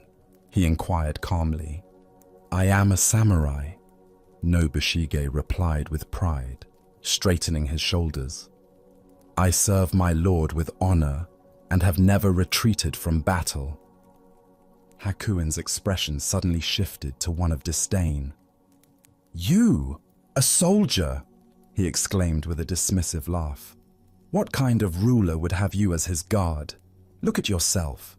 Your face looks like that of a common beggar, weathered and crude. How could someone so lowly claim to be a protector of nobility?" The words struck Nobushige like physical blows. His face flushed red with anger, and his hand instinctively moved to the hilt of his sword. The insult to his honor was unbearable. "So, you have a sword," Hakuin continued, his voice dripping with mockery. "Your weapon is probably much too dull to cut off my head. I doubt you could slice through a rice paper screen, let alone defend anyone of importance." Unable to contain his rage any longer, Nobushige began to draw his sword, the steel singing as it emerged from its scabbard. His entire body trembled with fury. His vision narrowed to focus solely on this insolent monk who dared to question his honor. At that precise moment, as the blade caught the afternoon light, Hakuin spoke with sudden clarity. "Here, open the gates of hell!" The words pierced through Nobushige's rage like an arrow finding its target. In that instant, he saw himself clearly, consumed by anger, ready to kill over wounded pride, his mind clouded by fury. He understood that hell was not some distant realm, but the very state he inhabited in that moment. The samurai's hand froze on his sword as recognition dawned across his features. Slowly, with great reverence, Nobushige sheathed his sword and bowed deeply before the master, his anger transformed into profound gratitude. "Here open the gates of paradise," Hakuin said gently, his voice now filled with compassion. Buddha's wisdom reminds us, hatred does not cease by hatred, but only by love. This is the eternal rule. What emerges from this story is a startling revelation about the geography of our inner world. Heaven and hell are not distant destinations, but present moment experiences we create through the quality of our consciousness. Why do we so easily find ourselves at the gates of hell? Zen Buddhism points to the three poisons that cloud our minds: greed, hatred, and delusion. When Nobushige's pride was wounded, hatred arose instantly, transforming a peaceful afternoon into a realm of suffering. His entire reality shifted from curiosity about the afterlife to murderous rage in mere moments. The deeper teaching here shows us that we carry within ourselves the capacity for both states. Paradise and hell are not places we go to after death. They are experiences we inhabit while living. Each moment offers us the choice between the hell of reactivity and the paradise of awareness. Consider how often throughout your day similar transformations occur. A critical email arrives, and suddenly your peaceful morning becomes a realm of anxiety and resentment. Someone cuts you off in traffic, and the spaciousness of your drive contracts into a tight knot of irritation. A thoughtless comment from a colleague, and your contentment dissolves into hurt feelings and defensive thoughts. In Zen practice, we cultivate the capacity to recognize these moments of transition. Like Nobushige drawing his sword, we learn to catch ourselves at the very moment we're about to enter hell through our reactions. This recognition itself becomes the key that opens the gates of paradise. Zen Master Huangpo taught, "The foolish reject what they see, not what they think. The wise reject what they think, not what they see." When we're caught in reactivity, we're rejecting the present moment, the Master's teaching, the opportunity for awakening in favor of our thoughts about how things should be. The Buddha said, "Better than 1,000 hollow words is one word that brings peace." Hakuin's apparent insults were not cruelty but compassion in disguise. By provoking Nobushige's anger so skillfully, he showed the warrior exactly what he needed to see. That hell is a state of mind we enter through our own choices. This teaching invites us to examine our own triggers. What words or situations instantly transport us to hell? Perhaps it's feeling unappreciated at work, being misunderstood by family, or facing unexpected challenges. Each of these experiences offers the same choice Nobushige faced. Will we draw our sword or recognize the teaching? Tonight, as you notice irritation arising in response to some frustration, can you remember Hakuin's lesson? Can you recognize the moment when you're about to enter hell through your reactions and instead choose the paradise of awareness? As the Buddha taught, what we think, we become. In each moment, we are either opening the gates of hell through unconscious reactivity or opening the gates of paradise through mindful presence. Let us now turn to a story about the relationship between outer circumstances and inner cultivation. This is the tale of the horse and the mind. In a remote mountain region where execution grounds served as sobering reminders of mortality, Zen Master Bankai sought to test the depth of his spiritual realization. For several nights, he sat in meditation beneath a wooden crucifix, using the proximity of death to penetrate more deeply into the nature of existence.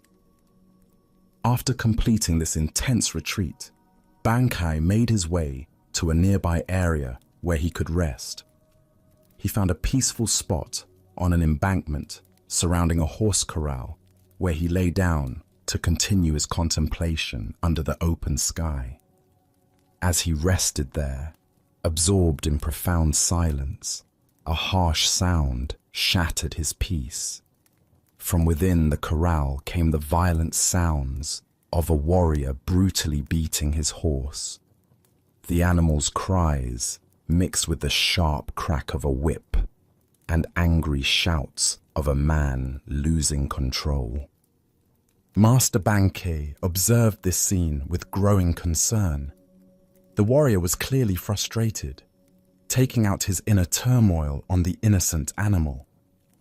Each blow seemed to make the horse more agitated, rather than more compliant, creating a vicious cycle of violence and resistance. Unable to remain silent, Bankei called out from his position. "Hey, what do you think you are doing?" The warrior, absorbed in rage, ignored the interruption and continued his harsh treatment. The beating intensified, and so did Bankai's concern for both the animal and the man degrading himself through such cruelty. "Hey!" Bankei called out again, his voice carrying the authority of someone who had spent years cultivating inner peace. "What do you think you are doing?" Still, the warrior continued, lost in frustration and anger. The horse became increasingly panicked, which only seemed to fuel the man's determination to force compliance through violence. This time, something in the master's tone penetrated the warrior's rage.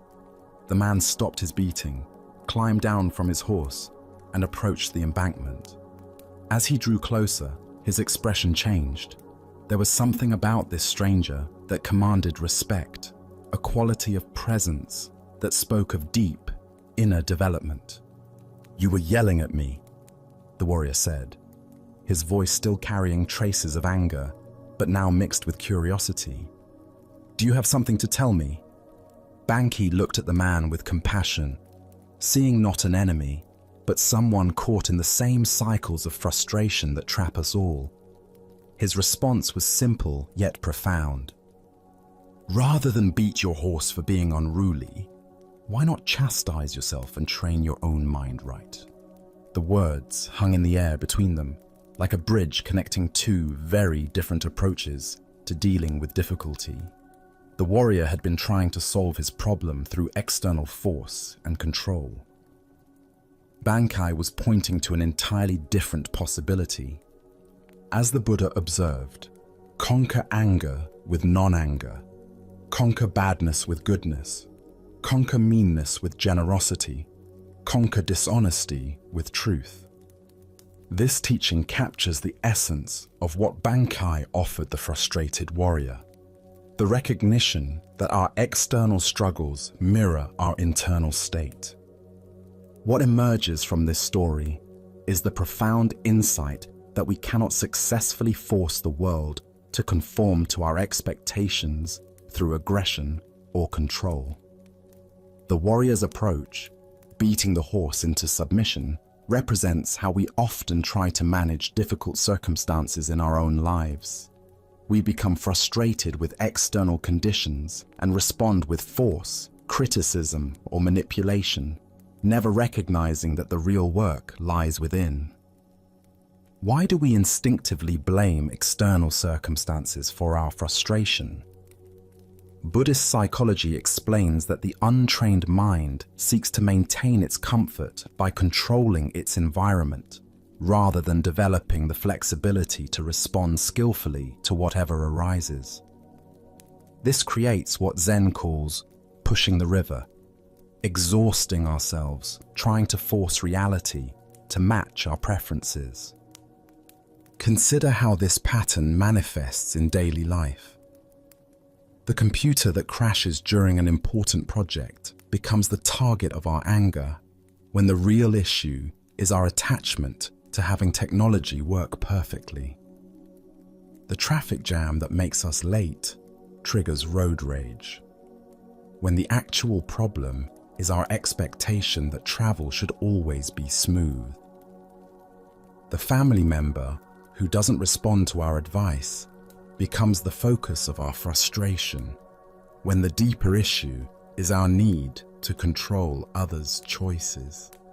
In each case, we're like the warrior beating the horse, applying force to external circumstances while ignoring the internal conditions that create our suffering. The horse represents the uncontrollable aspects of life: other people's behavior, natural events, technological failures, and the inherent unpredictability of existence. Zen teacher Pema Chodron writes, "You are the sky, everything else is just the weather." This points to the same truth Bankei offered the warrior.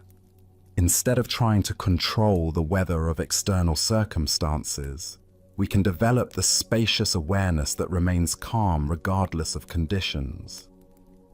The real training involves learning to work with our own minds, rather than trying to force compliance from the world around us. This doesn't mean becoming passive or accepting harmful situations, but rather approaching challenges from a place of inner stability rather than reactive frustration. Buddhist practice offers specific techniques for this internal training. Mindfulness meditation teaches us to observe our reactive patterns without being swept away by them. Loving kindness practice develops compassion for ourselves and others when things don't go as planned. Contemplation of impermanence helps us accept the changeable nature of all conditions. Tonight, as you encounter the inevitable frustrations of daily life, can you remember Bankai's teaching? When you find yourself wanting to beat the horse of difficult circumstances, can you pause and ask, what would it mean to train my own mind instead? Buddha's wisdom teaches us, hatred is never appeased by hatred in this world. By non-hatred alone is hatred appeased. This is a law eternal. The path to peace lies not in conquering external conditions, but in cultivating the inner qualities that remain stable, regardless of what the world presents. Let us continue our journey with a story about maintaining inner balance regardless of external circumstances. This is the teaching of Master Hakuin and the power of, is that so? Master Hakuin lived in a small village where he was deeply respected for his wisdom, compassion, and exemplary character. For decades, he had maintained a reputation as a pure and enlightened teacher, someone who had transcended ordinary human weaknesses and embodied the highest spiritual ideals. Villagers often brought their problems to him, seeking guidance and inspiration from his teachings and his impeccable way of life. In this same village lived a beautiful young woman whose family was well known and respected. When she became pregnant outside of marriage, her condition caused a scandal that rippled through the tight-knit community. Her parents were furious and demanded to know who was responsible for bringing such shame upon their family. At first, the young woman refused to reveal the father's identity. She was protecting someone she loved, someone whose reputation and future would be destroyed if the truth came out. But as her parents' anger intensified and the pressure became unbearable, she made a desperate decision. In a moment of panic and confusion, she pointed to the one person she thought could weather this storm better than her actual lover, the respected Master Hakuin. When her outraged parents confronted the Zen master with their daughter's accusation, they expected protests of innocence, explanations, or at least some expression of shock at being falsely accused. Instead, Hakuin listened calmly to their angry words and simply replied, "Is that so?" His response only seemed to confirm their worst suspicions. Surely an innocent man would defend himself more vigorously. The scandal exploded throughout the village. People who had revered Hakuin as a saint now whispered that he was a hypocrite who had been living a lie. His reputation was destroyed overnight, and former students abandoned him in disgust and disappointment. When the child was born, the parents brought the baby directly to Hakuin. "This is your responsibility now. they declared bitterly. "Since you are the father, you must take care of this child." They thrust the infant into his arms and walked away, leaving him to face the consequences of a crime he had never committed. Again, Hakuin simply said, "Is that so?" and accepted the baby without protest or explanation. For many months, the former master cared for the child with tender attention. He fed the infant, changed diapers, walked the floors during sleepless nights, and provided all the love and care that any devoted parent would give. Neighbors who had once brought him offerings of food and respect now ignored him or spoke of him with contempt. He had lost his position, his reputation, and his livelihood, but he continued to care for the child with peaceful dedication. Meanwhile, the young woman struggled with the weight of her lie. Watching the revered teacher suffer for her deception while caring lovingly for a child that wasn't his became unbearable. The guilt consumed her until she could no longer live with what she had done. Finally, she confessed the truth to her parents. The real father was a young man in the village whom she had been trying to protect. Her parents were horrified to learn what they had done to an innocent man. They rushed to Hakuin's simple dwelling with profuse apologies. "Master, we have wronged you terribly," they said, bowing deeply. "Our daughter has confessed that you are not the father. We know now that you have suffered unjustly for our mistake. Please forgive us and allow us to take the child back to its real family." Hakuin listened to their apologies with the same equanimity he had shown to their accusations.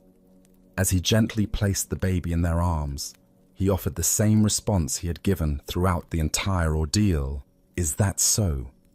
As Buddha's wisdom reminds us, hatred does not cease by hatred, but only by love. This is the eternal rule. What emerges from this story is the profound power of maintaining inner equilibrium regardless of how others perceive us or what circumstances life presents. Why do we allow external events and other people's opinions to determine our inner state? Zen Buddhism teaches that true freedom comes from developing an unshakable center that remains stable, whether we're being praised or blamed, honored or dishonored, treated fairly or unjustly. Hakuin's response, "Is that so?" represents a profound spiritual practice. He wasn't being indifferent or passive. He was demonstrating the ultimate non-attachment to reputation, status, and even justice itself. His consistent response showed that his sense of worth and purpose came from within rather than from external validation. Consider how differently most of us would react to false accusations, public humiliation, and complete loss of reputation. The natural human response is to defend ourselves, to fight against injustice, to demand that others see the truth. But Hakuin's approach reveals another possibility, meeting all circumstances with the same peaceful acceptance. This doesn't mean we should never defend ourselves or that we should passively accept all injustices. Hakuin's teaching is more subtle. He shows us that our inner peace doesn't have to depend on external circumstances being fair or favorable. We can maintain our center regardless of how the world treats us. The Buddha taught, "You will not be punished for your anger, you will be punished by your anger." Hakuin's equanimity protected him from the additional suffering that would have come from resentment, self-pity, or desperate attempts to restore his reputation. While the situation was undoubtedly challenging, he didn't compound the difficulty with emotional resistance. Look deeply at your own reactions to criticism, misunderstanding, or unfair treatment. How much of your suffering comes from the actual events, and how much comes from your mental and emotional responses to those events? Hakuin's example suggests that we have far more control over the second source of suffering than the first. Tonight, as you encounter whatever judgments, misunderstandings, or unfair treatments life may bring, can you remember Master Hakuin's peaceful, "Is that so?" Can you find the space between what happens to you and how you respond, discovering that your inner peace need not be held hostage by external circumstances? Buddha's wisdom teaches us, peace comes from within. Do not seek it without. True spiritual development isn't measured by how well life treats us, but by how gracefully we can meet whatever life brings, maintaining our compassion, dignity, and inner tranquility, regardless of whether the world recognizes our worth or understands our true nature. Now, let us explore a story about the paradoxical nature of spiritual seeing and the limits of conceptual understanding. This is the teaching of 3 strikes and deeper vision. In the mountain monastery, where the 6th patriarch Hui Neng taught, students came from across China to study with the master, whose realization was said to surpass all others of his time. Among these seekers was a brilliant young monk named Shen Hui, known for his sharp intellect and probing questions. Unlike many students who approached the patriarch with humble requests for basic instruction, Shen Hui often challenged the master with sophisticated philosophical inquiries. One afternoon, as golden sunlight streamed through the monastery windows and the air carried the peaceful sounds of monks going about their daily practice, Shen Hui found the 6th patriarch sitting quietly in the main hall. The master's posture was perfectly still, his breathing soft and natural, his expression serene yet alert, the embodiment of meditation in action. Seeing an opportunity to test his understanding against the master's realization, Shen Hui approached with a question that had been forming in his mind during his own meditation practice. The nature of perception during spiritual practice had become a source of great curiosity and confusion for him.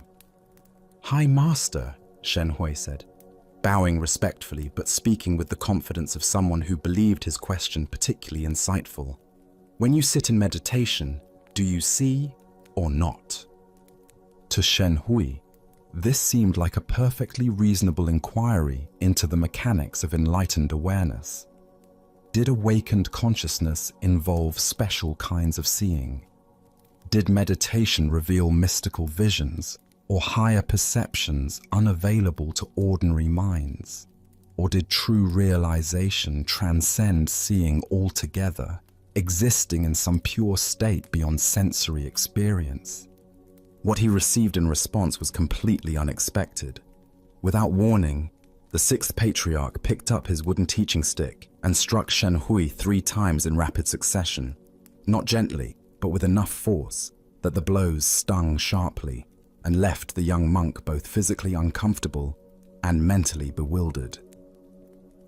"When I hit you," the patriarch asked with the same calm tone one might use to discuss the weather, "does it hurt or not?" Shen Hui rubbed his smarting shoulders, his mind racing to understand what had just occurred. The question seemed simple enough, yet something about the context made him suspect that a straightforward answer might be inadequate. The physical sensation was undeniable, yet the spiritual implications felt complex. "It both does and does not hurt," he replied carefully, intuiting that the master was pointing towards some paradox beyond ordinary logic. "I both see and do not see," the 6th patriarch responded, his words carrying the weight of direct experience rather than philosophical speculation. But Shen Hui's intellect wasn't satisfied with paradox. He needed to understand the mechanics, to categorize and explain this teaching in terms his conceptual mind could grasp. "How can you both see and not see?" he he pressed, genuine confusion evident in his voice. That seems contradictory. Either you see during meditation or you don't. How can both be true simultaneously? The patriarch's response came with the patience of someone who had spent decades helping students move beyond the limitations of dualistic thinking. What I see, he explained with gentle clarity, are the waverings and wanderings of my own mind. What I do not see is the right and wrong and good and bad of other people. This is my seeing and not seeing. With these words, the entire teaching crystallized. The master wasn't speaking about mystical visions or transcendent states, but about the fundamental shift in perception that accompanies genuine spiritual maturity. Ancient Buddhist wisdom tells us the mind is everything. What you think, you become. This teaching relates profoundly to the patriarch's lesson about the nature of awakened seeing. Why do we become confused when spiritual teachings transcend ordinary logic? Zen Buddhism explains that our conceptual mind operates through dualistic categories: seeing or not seeing, pain or no pain, right or wrong. But enlightened awareness doesn't eliminate these experiences. It transforms our relationship to them. The deeper teaching here shows us what authentic spiritual perception actually involves. The patriarch sees his own mental processes clearly, the arising and passing of thoughts, emotions, and reactions. This isn't a mystical power, but the natural result of sustained mindfulness practice. He observes the waverings and wanderings of consciousness without being lost in them. Simultaneously, he doesn't see in the judgmental sense, imposing categories of right and wrong, good and bad onto others' behavior. This non-seeing isn't ignorance, but wisdom, recognizing that such judgments often say more about the observer than the observed. Look deeply at your own patterns of perception. How much of what you think you see in others actually reflects your own mental projections? When someone irritates you, are you seeing their actual behavior clearly? Or are you seeing your own triggers and reactions? When someone impresses you, are you recognizing their genuine qualities? Or are you seeing your own desires for approval or achievement? This ancient wisdom illuminates the difference between reactive perception and clear seeing. Reactive perception involves our past conditioning, our emotional needs, our judgmental habits. Clear seeing involves awareness that recognizes its own processes while remaining open to what's actually present. Zen Master Dogen taught, "To study the Buddha way is to study the self. To study the self is to forget the self." This teaching points to the same insight the patriarch offered. True seeing involves turning attention toward our own mental processes rather than fixating on external judgments and evaluations. The 3 strikes Shen Hui received weren't punishment, but skillful teaching. Physical pain that both does and does not hurt points toward the mystery of conscious experience itself. Pain arises in awareness, is felt fully, yet doesn't define or limit the awareness that experiences it. Similarly, thoughts and emotions arise in consciousness without contaminating its essential clarity. Consider how this teaching might transform your daily experience. Instead of constantly evaluating others' behavior, finding fault, making comparisons, generating opinions, what if you turned that same attention toward observing your own mental reactions? What patterns would you discover in the wanderings and waverings of your own mind? This doesn't mean we become passive or lose our capacity for discernment. Rather, we develop the ability to respond from clarity rather than reactivity. When we see our own judgmental tendencies clearly, we naturally become less caught in them. When we observe our mental projections, we're less likely to mistake them for objective reality. In Zen practice, we cultivate what's called mirror mind, awareness that reflects whatever arises without being stained or changed by it. This mirror sees everything clearly while maintaining its essential emptiness and openness. Tonight, as you notice your mind categorizing and judging the experiences of your day, can you remember the patriarch's teaching? Can you turn your attention toward the seer rather than constantly evaluating what is seen? Can you discover the freedom that comes from seeing your own mental processes without being enslaved by them? Buddha spoke of this when he said, "You yourself, as much as anybody in the entire universe, deserve your love and affection." By learning to see our own mental patterns with compassion rather than judgment, we develop the clarity to see others with equal kindness and understanding. Let us continue on our journey with a story about discovering the source of true freedom. This is the tale of the student and the master's heart. In a peaceful monastery garden where cherry blossoms drifted like snow, a young student approached his teacher during evening meditation. The master sat beneath an ancient maple tree, twilight painting the sky in soft purples and golds. This student had been practicing earnestly for years, yet lately questions had been arising that reached deeper than formal instruction. Taking a seat beside his teacher, the student gathered courage to voice what had been troubling him. "Master," he began quietly, "when I was young, I had a deep desire for my family and loved ones to be proud of me. I wanted to excel in studies, to accomplish things that would make them beam with joy. Were you ever the same way?"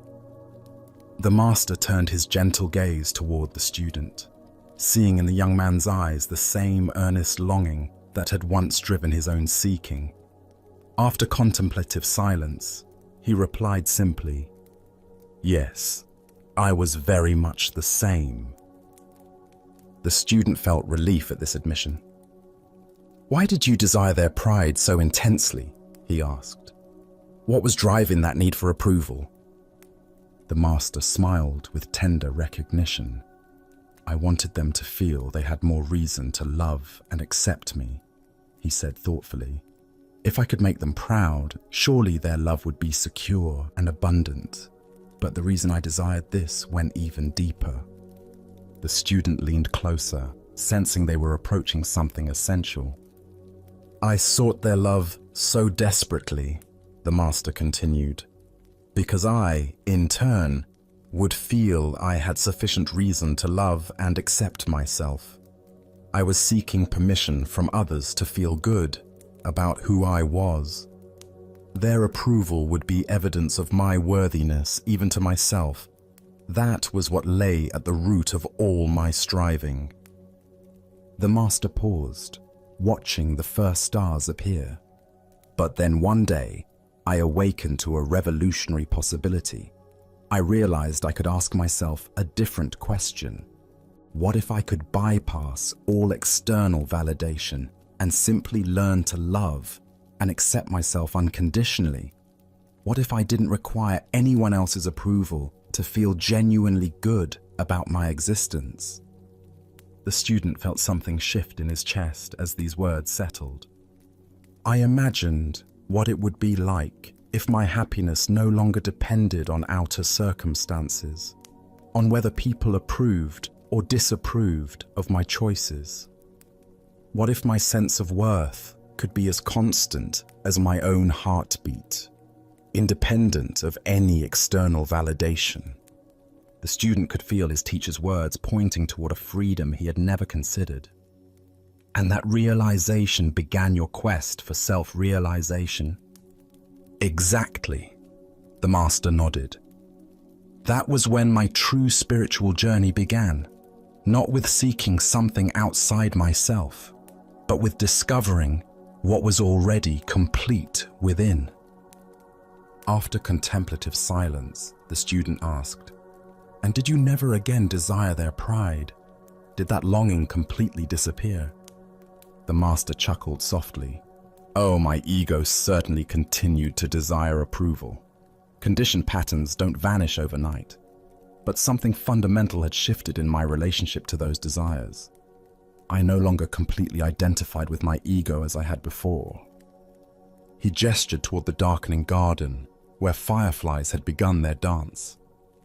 "I learned to see those approval-seeking thoughts as passing phenomena, like these fireflies appearing and disappearing.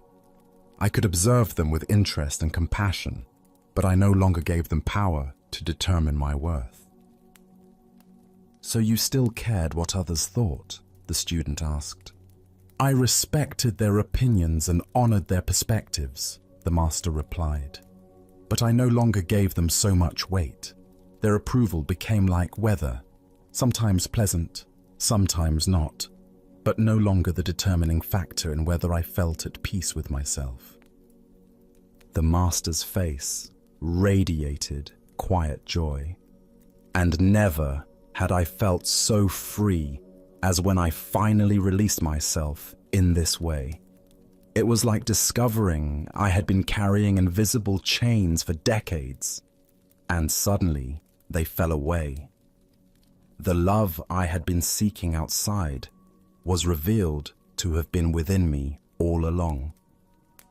Buddha's wisdom reminds us, if you truly loved yourself, you would never hurt yourself with destructive thoughts, actions, or choices. This teaching points to the heart of the master's discovery. Most suffering stems from the mistaken belief that we must earn the right to love ourselves through external achievements or approval. Here, we discover one of the most revolutionary insights available. Self-love is not a reward to be earned, but our natural birthright to be claimed. We are born complete and worthy, not because of what we accomplish, but simply because we exist. Why do we find unconditional self-love so difficult? From childhood, we absorb messages suggesting love must be earned through good behavior, achievement, or pleasing others. We learn to treat ourselves the way we were treated, often with criticism and conditions. These patterns become so familiar that unconditional self-acceptance feels foreign.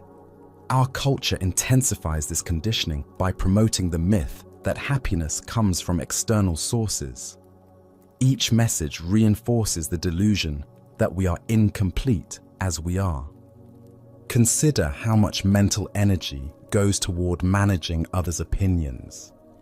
How often do you modify authentic expression to gain approval? How much self-worth depends on external feedback rather than internal recognition of inherent value? When we love ourselves unconditionally, we create a foundation of fulfillment that allows us to enjoy others' affection without depending on it.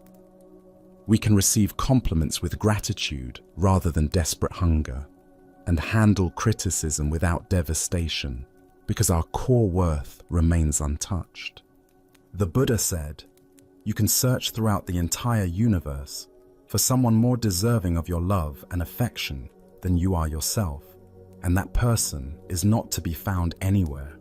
You, yourself, deserve your love and affection." This isn't narcissism. It's recognition of fundamental truth about consciousness itself. Tonight, as you rest in this moment's quiet, can you sense the presence that is reading these words?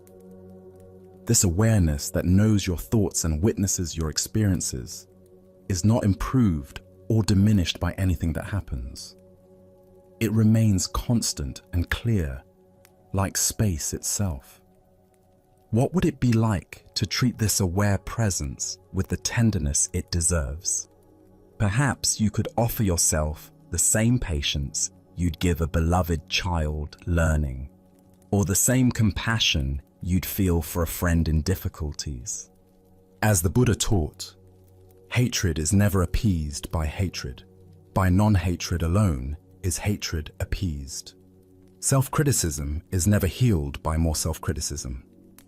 Only by learning to love ourselves exactly as we are do we create inner conditions for authentic transformation. In discovering this unconditional love within, we find the freedom we sought through others' approval was always here, beating steadily in our own hearts.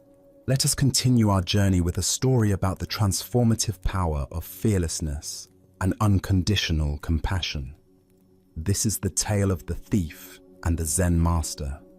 One quiet evening, as twilight painted the sky in shades of purple and gold, Zen master Shichiri Kojun sat in his simple home, reciting ancient sutras. His voice flowed rhythmically through the peaceful rooms, each word a meditation, each breath a prayer. The soft glow of candlelight danced across the walls as he immersed himself completely in the sacred texts, finding deep tranquility in the familiar verses. Suddenly, the serenity was shattered. The front door burst open with a violent crash, and a desperate man entered, brandishing a sharp sword that gleamed menacingly in the candlelight.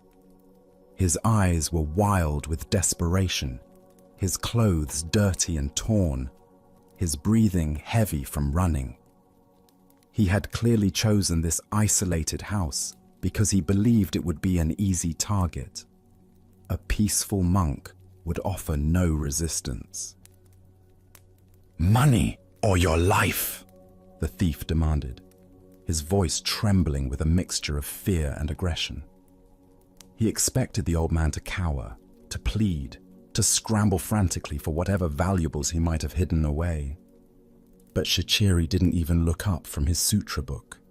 His voice remained calm and steady as he continued reciting for a moment before pausing to address the intruder. "Please don't disturb my practice," he said, with the same gentle tone he might use to ask someone to close a door.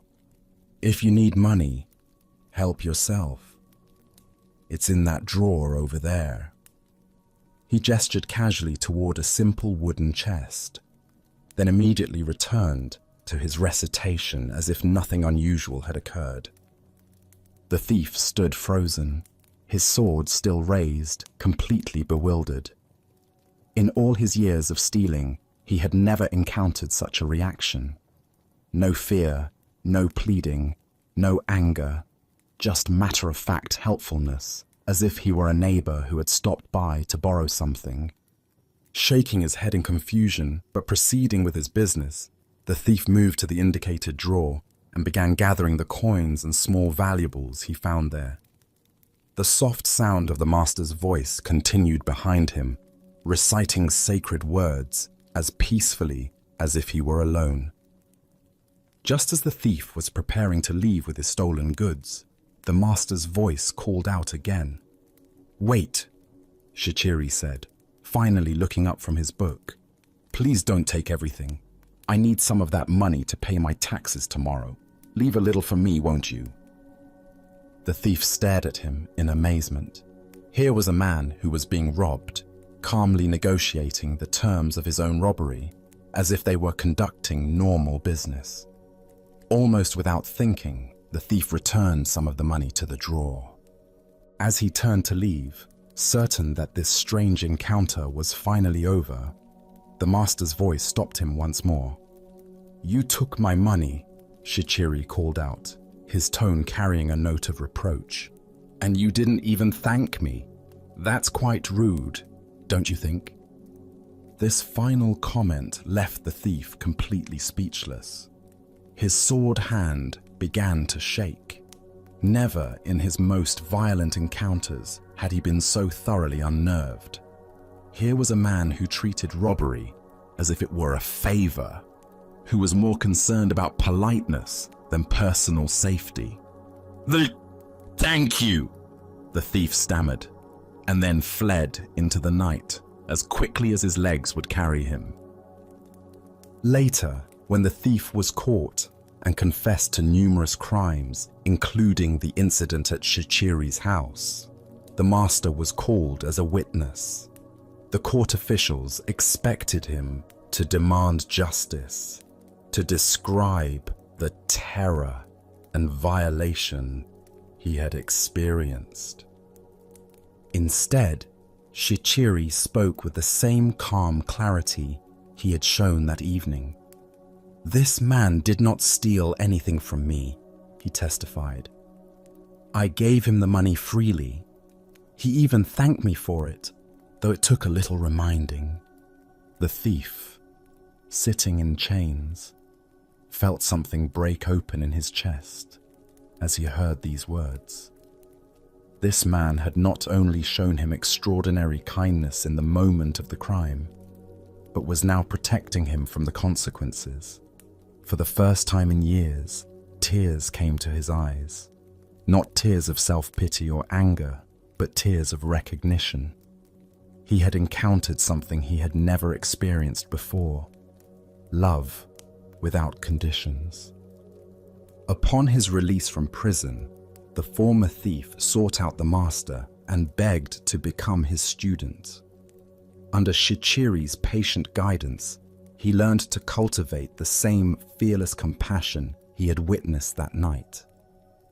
Years later, through dedicated practice and the master's unwavering belief in his potential for transformation, he attained the deep peace and wisdom of enlightenment.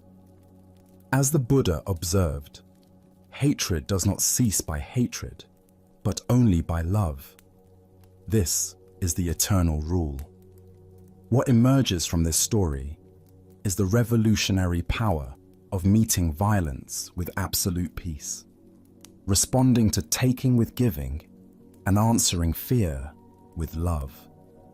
Why do we instinctively believe that force must be met with force, that aggression requires defensive reaction? Zen Buddhism reveals that this pattern, while natural, often perpetuates the very conflicts it seeks to resolve. When we respond to hostility with hostility, we simply escalate the cycle of suffering. But when we respond with genuine compassion, not passive submission, but active love, we create space for transformation that wouldn't otherwise exist. Look deeply at your own experience. When someone approaches you with anger, criticism, or demand, what is your automatic response? Most of us immediately mobilize our defenses, preparing to protect ourselves through counterattack or withdrawal. But notice what happens in your body and mind during these defensive reactions. Does the tension decrease or increase? Does the conflict resolve or intensify? Shichiri's response demonstrates what Zen calls skillful means, acting from wisdom rather than reflex. His fearlessness didn't come from being unaware of danger, but from understanding something profound about the nature of reality.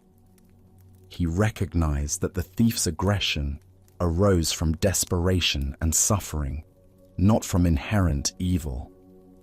By refusing to see him as an enemy, Shichiri created the possibility for the thief to see himself differently. In Zen practice, we cultivate what might be called the courage of defenselessness. This doesn't mean being naive about genuine danger or allowing ourselves to be harmed unnecessarily. Rather, it means developing the confidence to respond to difficult situations from our highest wisdom rather than our most primitive instincts. The Buddha taught, in the end, just three things matter: how well we have lived, how well we have loved, how well we have learned to let go. Shichiri embodied all three in his encounter with the thief. He lived from complete presence, loved without conditions, and let go of any attachment to his possessions or even his personal safety. Consider the people in your life who challenge you, the difficult colleague, the critical family member, the aggressive driver in traffic? What would it mean to meet their energy with the same kind of fearless compassion Shichiri showed? Not by agreeing with them or submitting to their demands, but by refusing to match their level of reactivity, by staying connected to your own center of peace, regardless of their behavior. Tonight, as you encounter your own moments of tension or conflict, can you remember the master who treated a robber as an honored guest? Can you find the space between stimulus and response where choice lives, where you can decide to meet aggression with peace, taking with giving, fear with love? Buddha's wisdom reminds us, better than 1,000 hollow words is one word that brings peace. Sometimes the most powerful response to violence is simply to remain unshakable in our commitment to compassion, knowing that love has a transformative power that force can never match. Now, let us explore a Zen story about the irreplaceable nature of direct spiritual transmission. This is the tale of Bankei and the messenger. In the bustling capital city, where merchants haggled in crowded marketplaces and scholars debated in tea houses, the renowned Zen master Bankei had completed another period of teaching at one of the great temples. Known throughout the region for his profound insight and ability to point students directly toward their Buddha nature, Bankei maintained a simple practice of traveling between temples, offering instruction wherever sincere students gathered. As the master prepared to depart for his next destination, carefully folding his few possessions into a traveling bundle, a well-dressed gentleman approached him with urgent politeness. The man's fine silk robes and careful manner suggested someone accustomed to moving in aristocratic circles, likely a retainer or aide to one of the noble families that supported the temple. "Venerable master," the gentleman said, bowing deeply, "I come with a request from the Baron, a man of great learning and sincere interest in your teachings. He has heard of your wisdom and wishes desperately to meet with you personally, but urgent matters have detained him today. Would you consider postponing your departure by one day so that he might have the honor of studying with you tomorrow?" Bankei, despite his eagerness to reach the next temple where students awaited him, recognized the genuine need in the request. The path of a teacher required flexibility and compassion, even when inconvenient. "Of course," he replied simply, "I shall remain one more day." The master unpacked his bundle and settled back into the temple quarters, spending the evening in quiet meditation and preparation for what he anticipated would be a meaningful encounter with a sincere seeker. He had met many nobles over the years who approached Zen with genuine humility despite their worldly status, and he looked forward to offering whatever guidance might be helpful. The next morning arrived with clear skies and the sound of temple bells calling the community to meditation. Bankei waited in his designated meeting room as the appointed time approached. But instead of the Baron himself, the same well-dressed gentleman appeared again, this time with obvious embarrassment written across his features. "Master," the man began, his voice heavy with apology, "I bring regrettable news. The Baron was called away on urgent business that could not be delayed, matters of state that demanded his immediate attention. However, he has not forgotten his desire for your teaching. He has asked me to serve as his representative, to receive your instruction on his behalf, and carry your wisdom back to him faithfully." The gentleman paused, clearly hoping this arrangement would prove acceptable. "The Baron's specific question concerns the nature of mind itself. He wishes to understand, what is the true nature of consciousness and how can one realize it directly? If you would share your teaching on this matter, I promise to convey every word exactly as you speak it." Bankai listened to this request with gentle attention, his expression remaining calm and compassionate.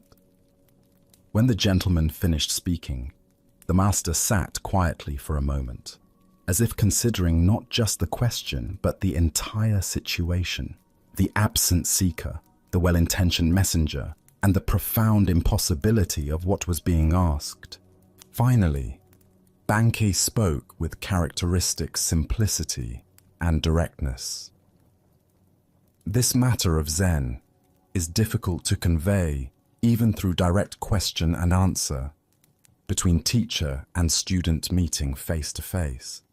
It becomes all the more difficult, indeed impossible, to transmit through a messenger, no matter how sincere or capable that messenger might be. Having delivered this response, the master said nothing more. He simply sat in silence, embodying the very teaching he had just articulated. The gentleman waited, perhaps expecting elaboration or alternative suggestions, but none came. Eventually, finding himself speechless and somewhat confused, the gentleman bowed politely and withdrew from the temple. The Buddha once said, "Be a lamp unto yourself."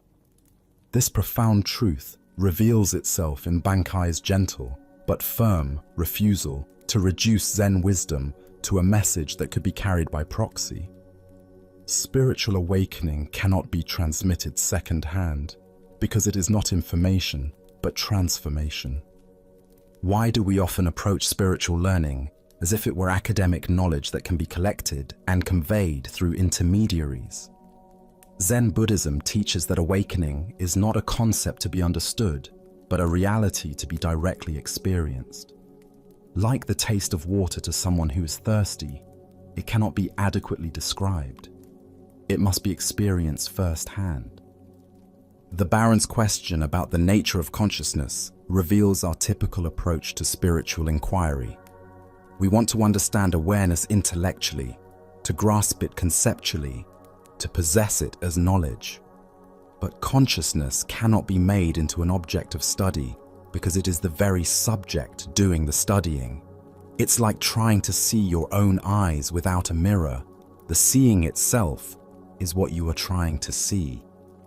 Consider how often throughout your day you might approach spiritual wisdom as information to be collected, rather than truth to be embodied.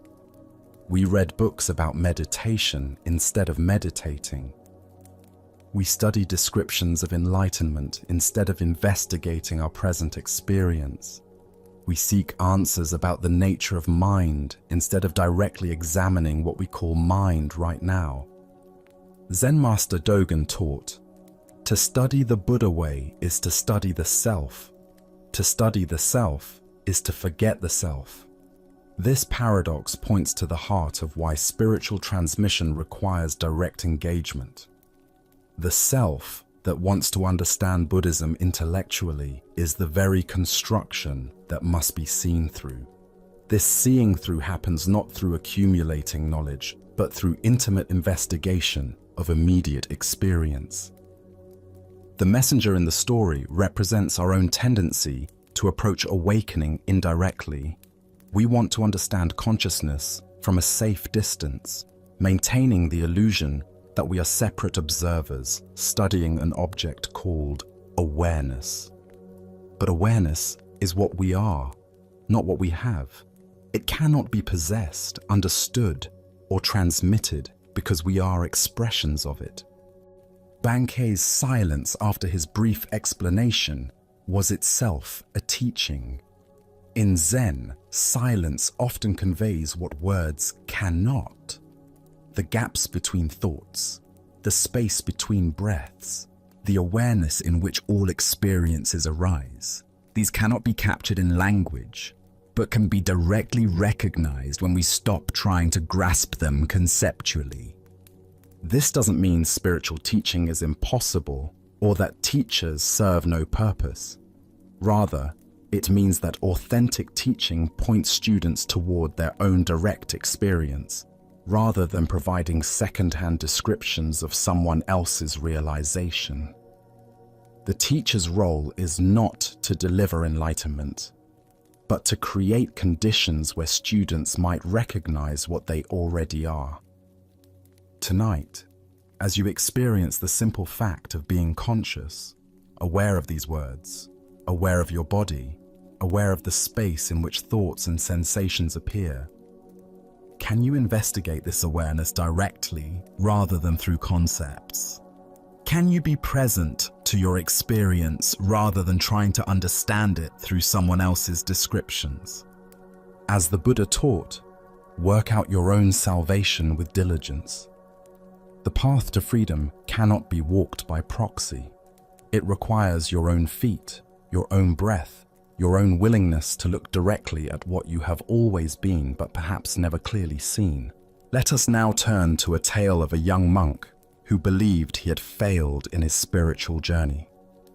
This is the story of the Golden Wake.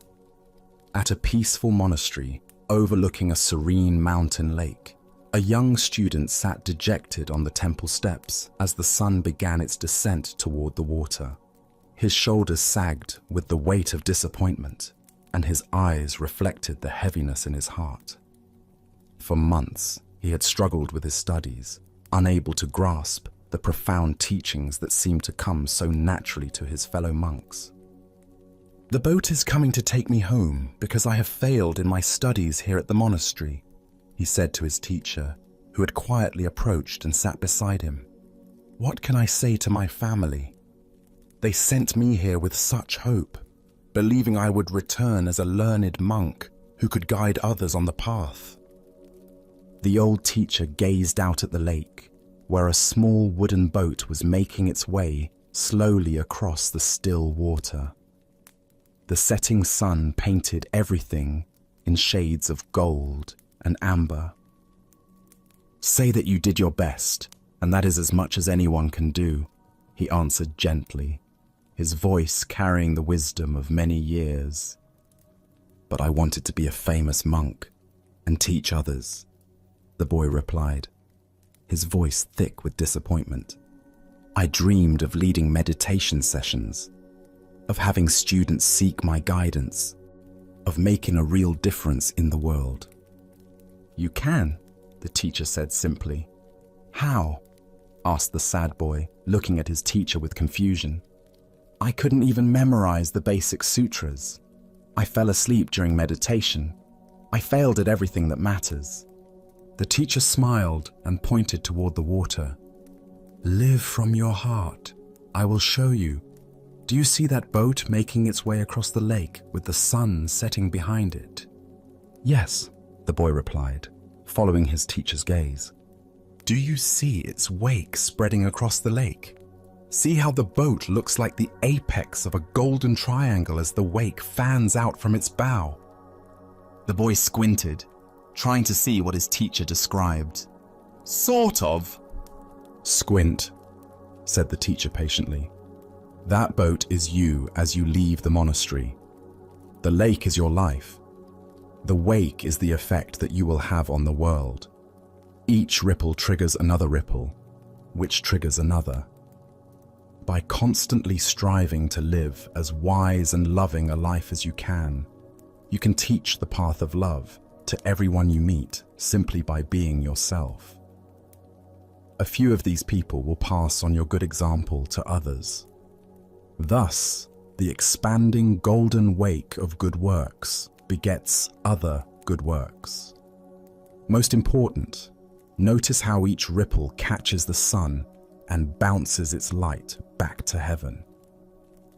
The boy watched in wonder as the simple boat continued its journey, the wake indeed forming an ever-widening triangle of light upon the water.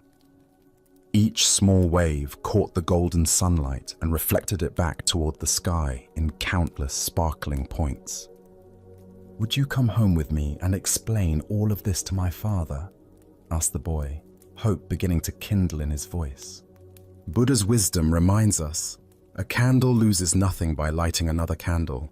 The deeper teaching here shows us that influence spreads not through grand gestures or perfect knowledge, but through the simple authenticity of a heart committed to goodness. Why do we believe that only formal credentials or recognized achievements qualify us to make a meaningful impact?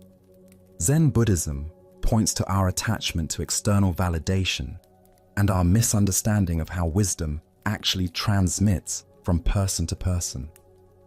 We imagine that teaching requires a podium, a title, or a certificate, when in reality, the most profound lessons are shared through the quality of our presence and the integrity of our actions.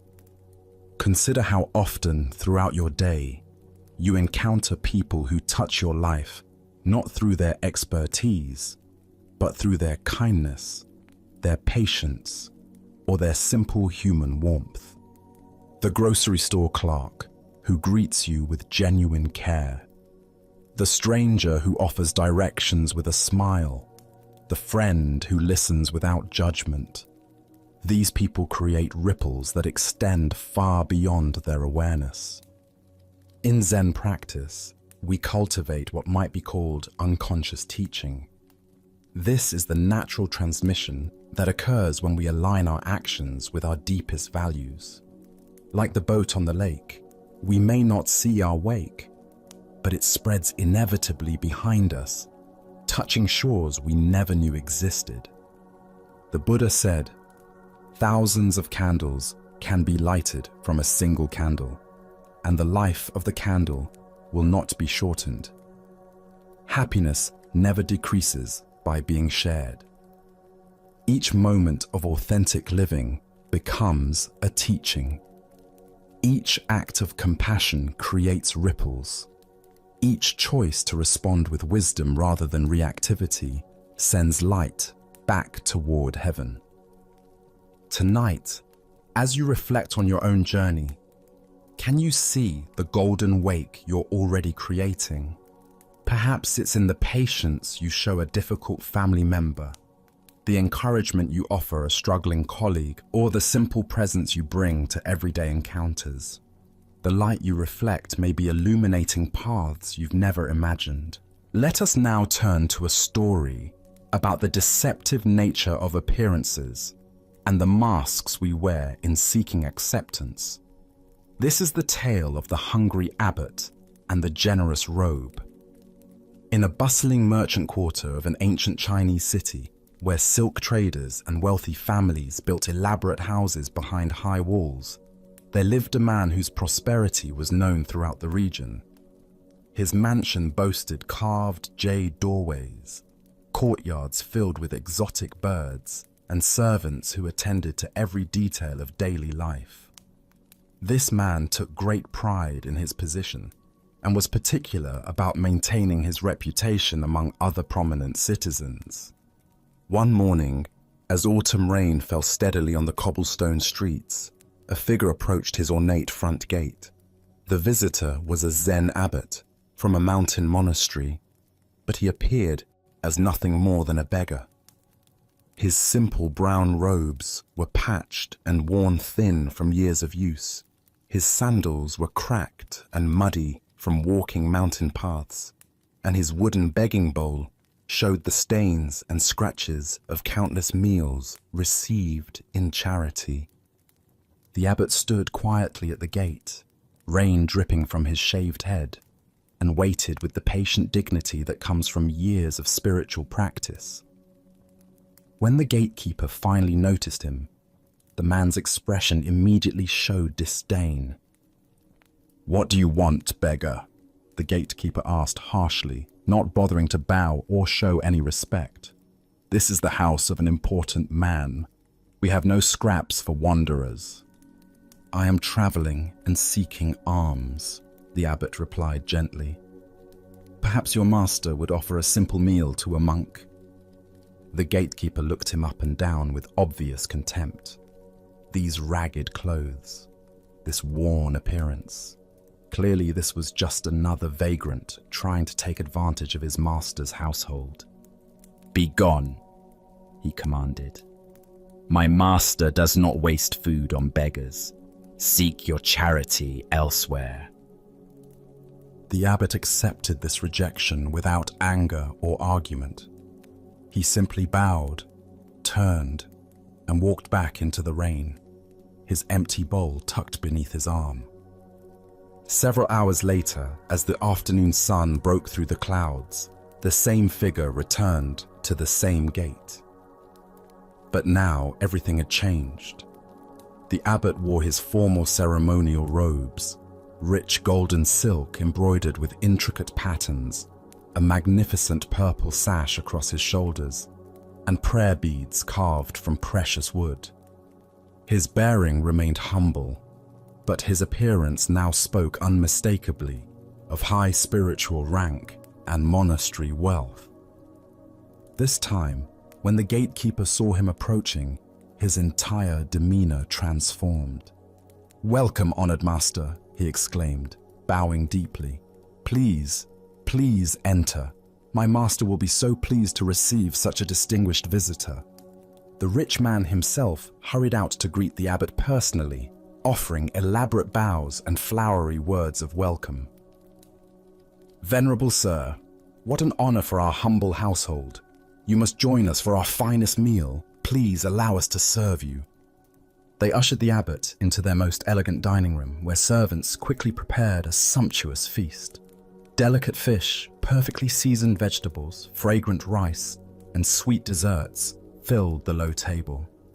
The rich man sat opposite the abbot, beaming with pride at his ability to host such an important religious figure. As the first course was served, the abbot did something completely unexpected. Instead of eating, he carefully removed his beautiful ceremonial robe and folded it with great attention. Then, with deliberate precision, he placed the folded robe directly in front of the feast, as if it were the honored guest. Standing up with quiet dignity, the abbot spoke clearly so all present could hear. "This meal is not for me, it is for the robe." Without another word, he walked out of the house, leaving behind both the magnificent feast and the rich man's stunned realization of his own superficial judgment. Buddha's wisdom reminds us, judge not by appearances, a rich heart may be under a poor coat. Here we discover how our fixation on external appearances creates barriers to genuine human connection and spiritual understanding. Why do we judge others so quickly based on their clothing, status symbols, or outward presentation? Zen Buddhism points to our conditioned mind's habit of creating categories and hierarchies based on surface appearances. This mental shortcut allows us to feel we understand people without the more challenging work of seeing their true nature. The rich man's household represents a pattern we all recognize in ourselves. How differently do we treat the well-dressed stranger versus the poorly dressed one? How does our attention change when someone mentions their impressive job title versus their humble occupation? How does our respect shift when we learn someone's wealth or poverty? This ancient wisdom illuminates our tendency to project worth onto external symbols, rather than recognizing the inherent dignity of every person. The abbot remained exactly the same person in both encounters. His wisdom, compassion, and spiritual realization unchanged by his clothing. Yet the household's treatment of him transformed completely, based solely on appearances. Look deeply at your own patterns of judgment. Perhaps you find yourself making assumptions about people in expensive cars versus old vehicles, designer clothes versus thrift store finds, prestigious addresses versus modest neighborhoods. Each of these judgments reveals how we've been conditioned to equate external appearance with internal worth. The story points us toward a fundamental question about authenticity. If we receive a different treatment based on our presentation, Which version of ourselves is real? Are we the person in casual clothes running errands, or the person dressed professionally for important meetings? Are we the one seeking help, or the one offering it? In Zen practice, we cultivate what's called original face, the authentic self that exists beneath all roles, costumes, and presentations. This original face doesn't change whether we're wearing rags or ceremonial robes, whether others treat us with respect or dismissal. Zen Master Bankei taught, "Your original face is not born and does not die." This teaching invites us to recognize that our essential nature, our capacity for awareness, love, and wisdom remains constant, regardless of how others perceive us or how we present ourselves to the world. The abbot's teaching was not just for the rich man, but for all of us who might witness his story. By feeding the robe instead of himself, he revealed how often we relate to people's personas rather than their essence. We honor the title, the clothing, the symbols of status, while missing the actual human being present before us. Consider how this insight might transform your daily interactions. The server at your restaurant, the clerk at the store, the person asking for directions. Each carries the same essential dignity as the most honored guest. The challenge is seeing past the uniforms, the circumstances, the social roles, to the original face beneath. This doesn't mean we ignore practical realities or social conventions, but that we hold them more lightly. We can acknowledge someone's professional role while remembering their fundamental humanity. We can dress appropriately for occasions while knowing our worth doesn't depend on our wardrobe. Tonight, as you consider the various roles and presentations you inhabit throughout the day, can you sense the unchanging awareness that witnesses all these temporary costumes?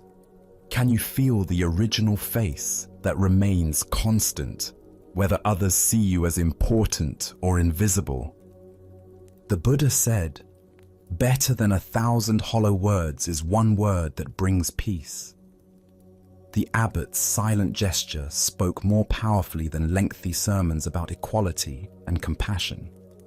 By walking away from the feast, prepared for his appearance rather than his essence, he offered a teaching that continues to resonate across centuries. Let us now turn to a tale about the courage to trust life's current. This is the story of the Crystal River. In the depths of a great crystal river, where water flowed clear as mountain air, there lived an entire village of small creatures. The river's current moved above them like a gentle breath, carrying the wisdom of countless springs and distant seas. Young and old, rich and poor, all made their home along the sandy bottom, each creature grasping tightly to stones, branches, and roots. For generations, clinging had been their way of survival. Every creature learned from birth to wrap their appendages around river rocks and fallen wood. "Hold on," the elders would say. "The current is dangerous. It will sweep you away to places unknown. Safety lies in staying exactly where you are." But one small creature grew weary of this endless grasping. Day after day, he watched the current flow overhead, seeing how it moved with such purpose and grace. While his neighbors complained about the effort required to maintain their grip, he found himself wondering what it might feel like to trust that flowing water. "I am tired of clinging," he announced one morning. "Though I cannot see where it leads, I trust that the current knows its destination. I shall let go and allow it to carry me where it will, for I fear that if I continue clinging, I shall die of boredom before I ever truly live." The other creatures gasped in horror. "Fool!" they cried. "Let go, and that current will tumble you mercilessly across the rocks below. You will be battered and broken, dying far more quickly than any boredom could kill you." But the small creature had made his decision. Taking one last look at his neighbors, he released his grip on the familiar stone. Immediately, the current seized him, and just as the others had predicted, he was tumbled and tossed across the rocky bottom. His small body struck stone after stone, each impact bringing pain he had never experienced while safely clinging. Yet something remarkable began to happen. As the creature continued to surrender to the current's power, refusing to grab for new anchors despite his pain, the water gradually lifted him higher from the dangerous bottom. The tumbling ceased. The rocks could no longer reach him. Now he flowed with the current itself, no longer fighting its direction, but becoming one with its movement. As he traveled downstream, creatures in distant parts witnessed something they had never seen. Here was one of their own kind, yet he appeared to be flying through the water, moving with the elegant power of the current itself.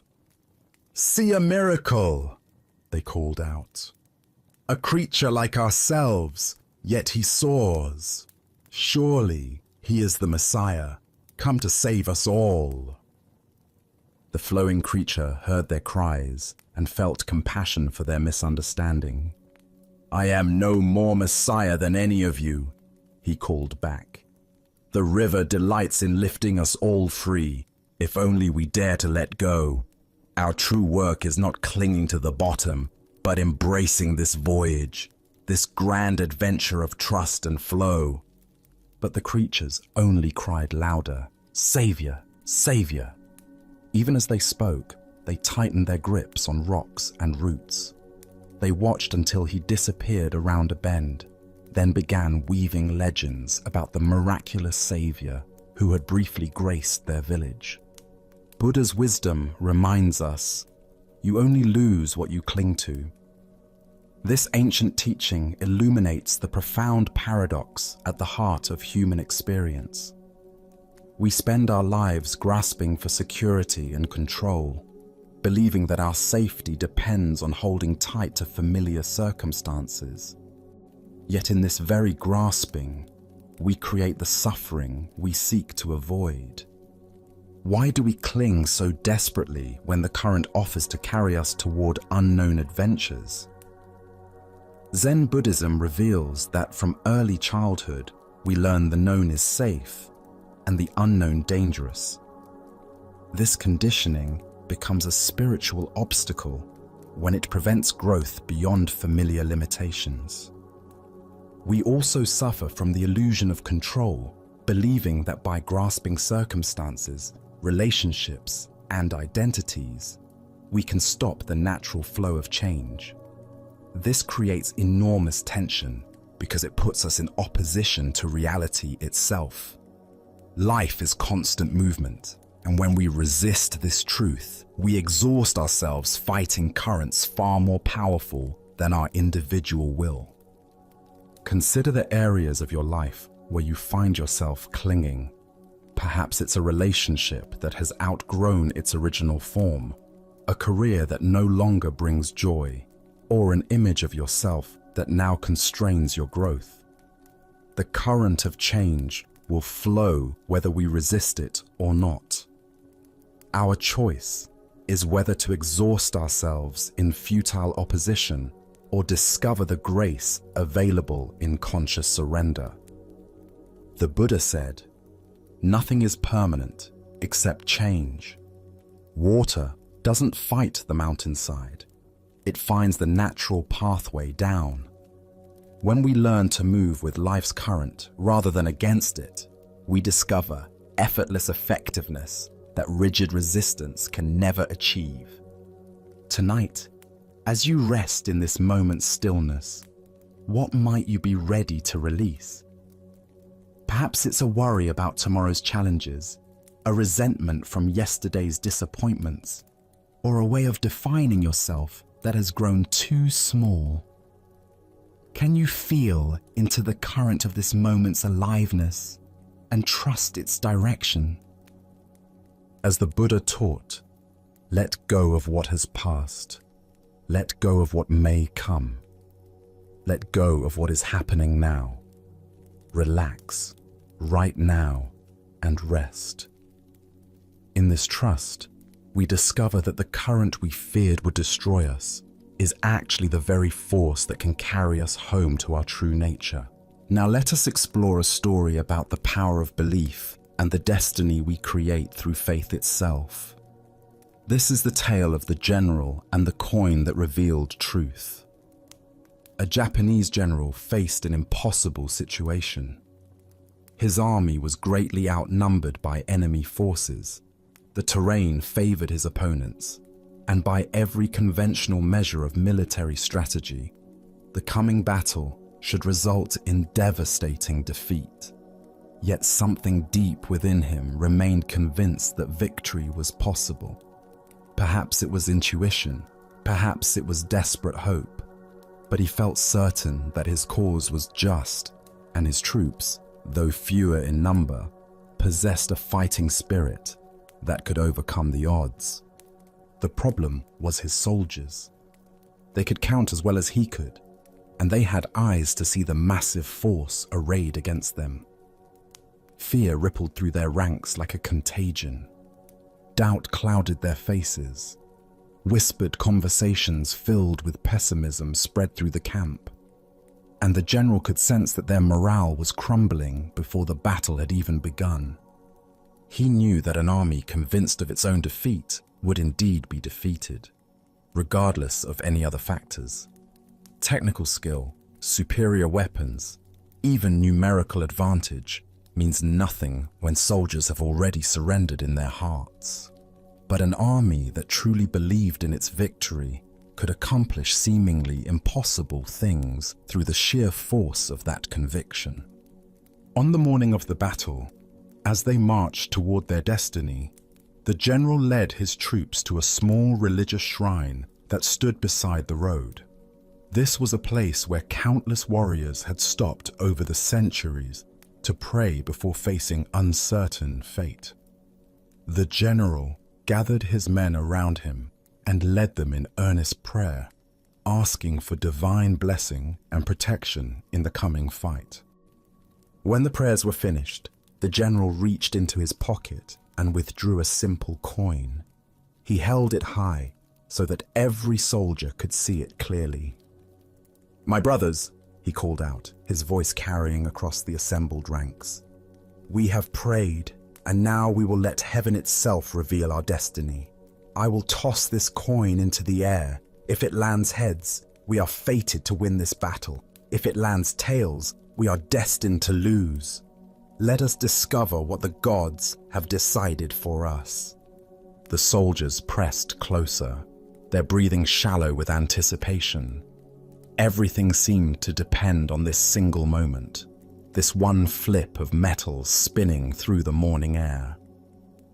The general tossed the coin high, and every eye followed its arc as it rose, hung suspended for an instant against the sky, then fell back, down to earth.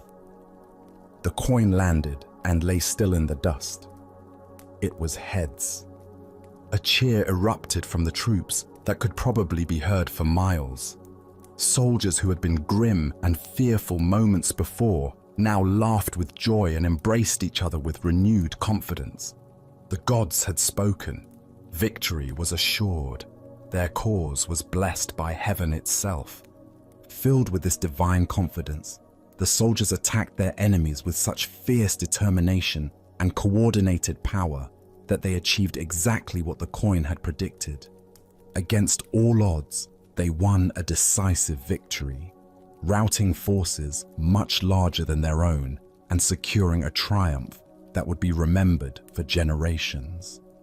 After the battle, as the general walked among his celebrating troops, his lieutenant approached him with wonder in his eyes. "General," the lieutenant said, "what an incredible thing. The coin revealed our true destiny, just as you said it would. Surely no human power can change what heaven has decreed.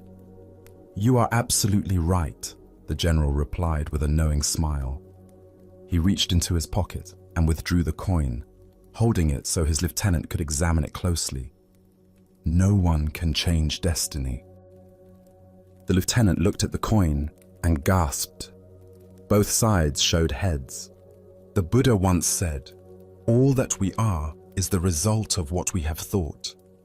The mind is everything. What we think, we become." Here we discover the profound truth that destiny is not something that happens to us, but something we create through the power of our own beliefs and expectations. Why do we so readily assume that fate is beyond our influence, when our own minds play such a crucial role in shaping what unfolds? Zen Buddhism teaches that while we cannot control all external circumstances, we have tremendous power over the internal conditions that determine how we respond to whatever arises. The general understood something profound about human psychology and the nature of reality itself. He knew that his soldiers' belief in victory was more important than their numerical disadvantage. He recognized that confidence, determination, and fighting spirit could overcome superior numbers when those qualities were genuinely present. But here's the deeper teaching. The general didn't simply manipulate his troops through deception. He created the conditions that allowed their natural courage and strength to emerge. The soldiers possessed the ability to fight brilliantly all along. They simply needed to believe in themselves and their cause. Consider your own relationship with destiny and possibility. How often do you assume that outcomes are predetermined, that success or failure is beyond your influence? The general's two-headed coin represents the power we all possess to tip the scales in favor of positive outcomes through the quality of our engagement with life. This doesn't mean we can control everything through positive thinking, or that believing in something makes it automatically true. The soldiers still had to fight the battle. They still had to demonstrate actual skill and courage. But their belief in victory created the psychological conditions that allowed their best qualities to manifest. In Zen practice, we learn to work skillfully with both effort and surrender, both intention and acceptance. We recognize that while we cannot dictate specific outcomes, we can profoundly influence the energy and attention we bring to any situation. This quality of engagement often determines whether we experience success or failure, regardless of external circumstances. Zen Master Huang Po taught, "The foolish reject what they see, not what they think. The wise reject what they think, not what they see." The general was wise enough to see that his soldiers' thoughts about the battle were more influential than their thoughts about their numerical disadvantage.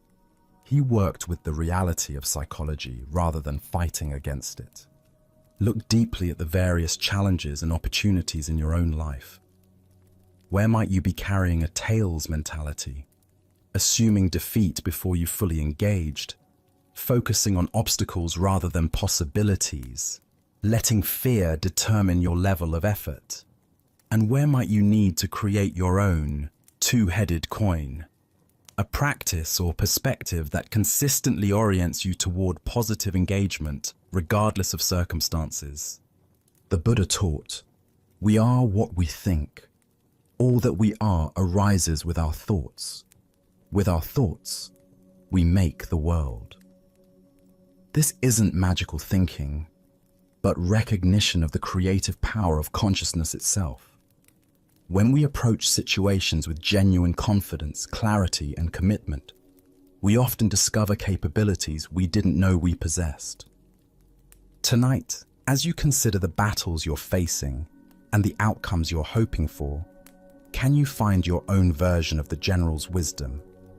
Can you create internal conditions that support your highest possibilities rather than your deepest fears? Can you recognize that while you cannot control destiny, you have profound influence over the beliefs and attitudes that shape how destiny unfolds through you? Buddha's wisdom reminds us, thousands of candles can be lighted from a single candle, and the life of the candle will not be shortened. Happiness never decreases by being shared. The general's confidence lit the flame of belief in every soldier's heart. Sometimes the most powerful thing we can do is create the conditions that allow others and ourselves to discover the strength that was there all along. As our time together draws to a quiet close, take a moment to notice the stillness that has found you. Can you feel how this deep calm is not something you had to build or acquire, but rather something you've simply allowed to surface? This tranquility you feel is your own inherent nature, a quiet reservoir that is always there, waiting just beneath the surface of your thoughts. The Buddha once offered this gentle guidance. In the end, only three things matter: how much you loved, how gently you lived, and how gracefully you let go of things not meant for you. Reflect on this wisdom now. Each story we explored tonight was a quiet lesson in the art of letting go, releasing the grip of yesterday's regrets, tomorrow's anxieties, and the mind's endless chatter. This understanding has now been planted within you, a seed of awareness that will continue to grow long after these words have faded. This isn't about achieving a perfect state of mind, but about developing a new relationship with your own experience. Even if thoughts return, even if the world feels loud again tomorrow, remember the feeling you have right now. The lessons from these ancient masters have shown you a path back to this quiet center, a way of being that is always accessible. The peace you've touched is not a fleeting visitor. It is a permanent resident of your own awareness. As you prepare for deep and restorative sleep, know that the true teaching was not in the stories themselves, but in the quiet space they opened within you. It is in this inner stillness that clarity is found, and the body and mind can truly heal. Carry this feeling of gentle release with you as you drift off. Let it be the foundation for your rest and the quiet strength that greets you in the morning. Thank you for joining us on this journey at Sleepy Monk. Sleep well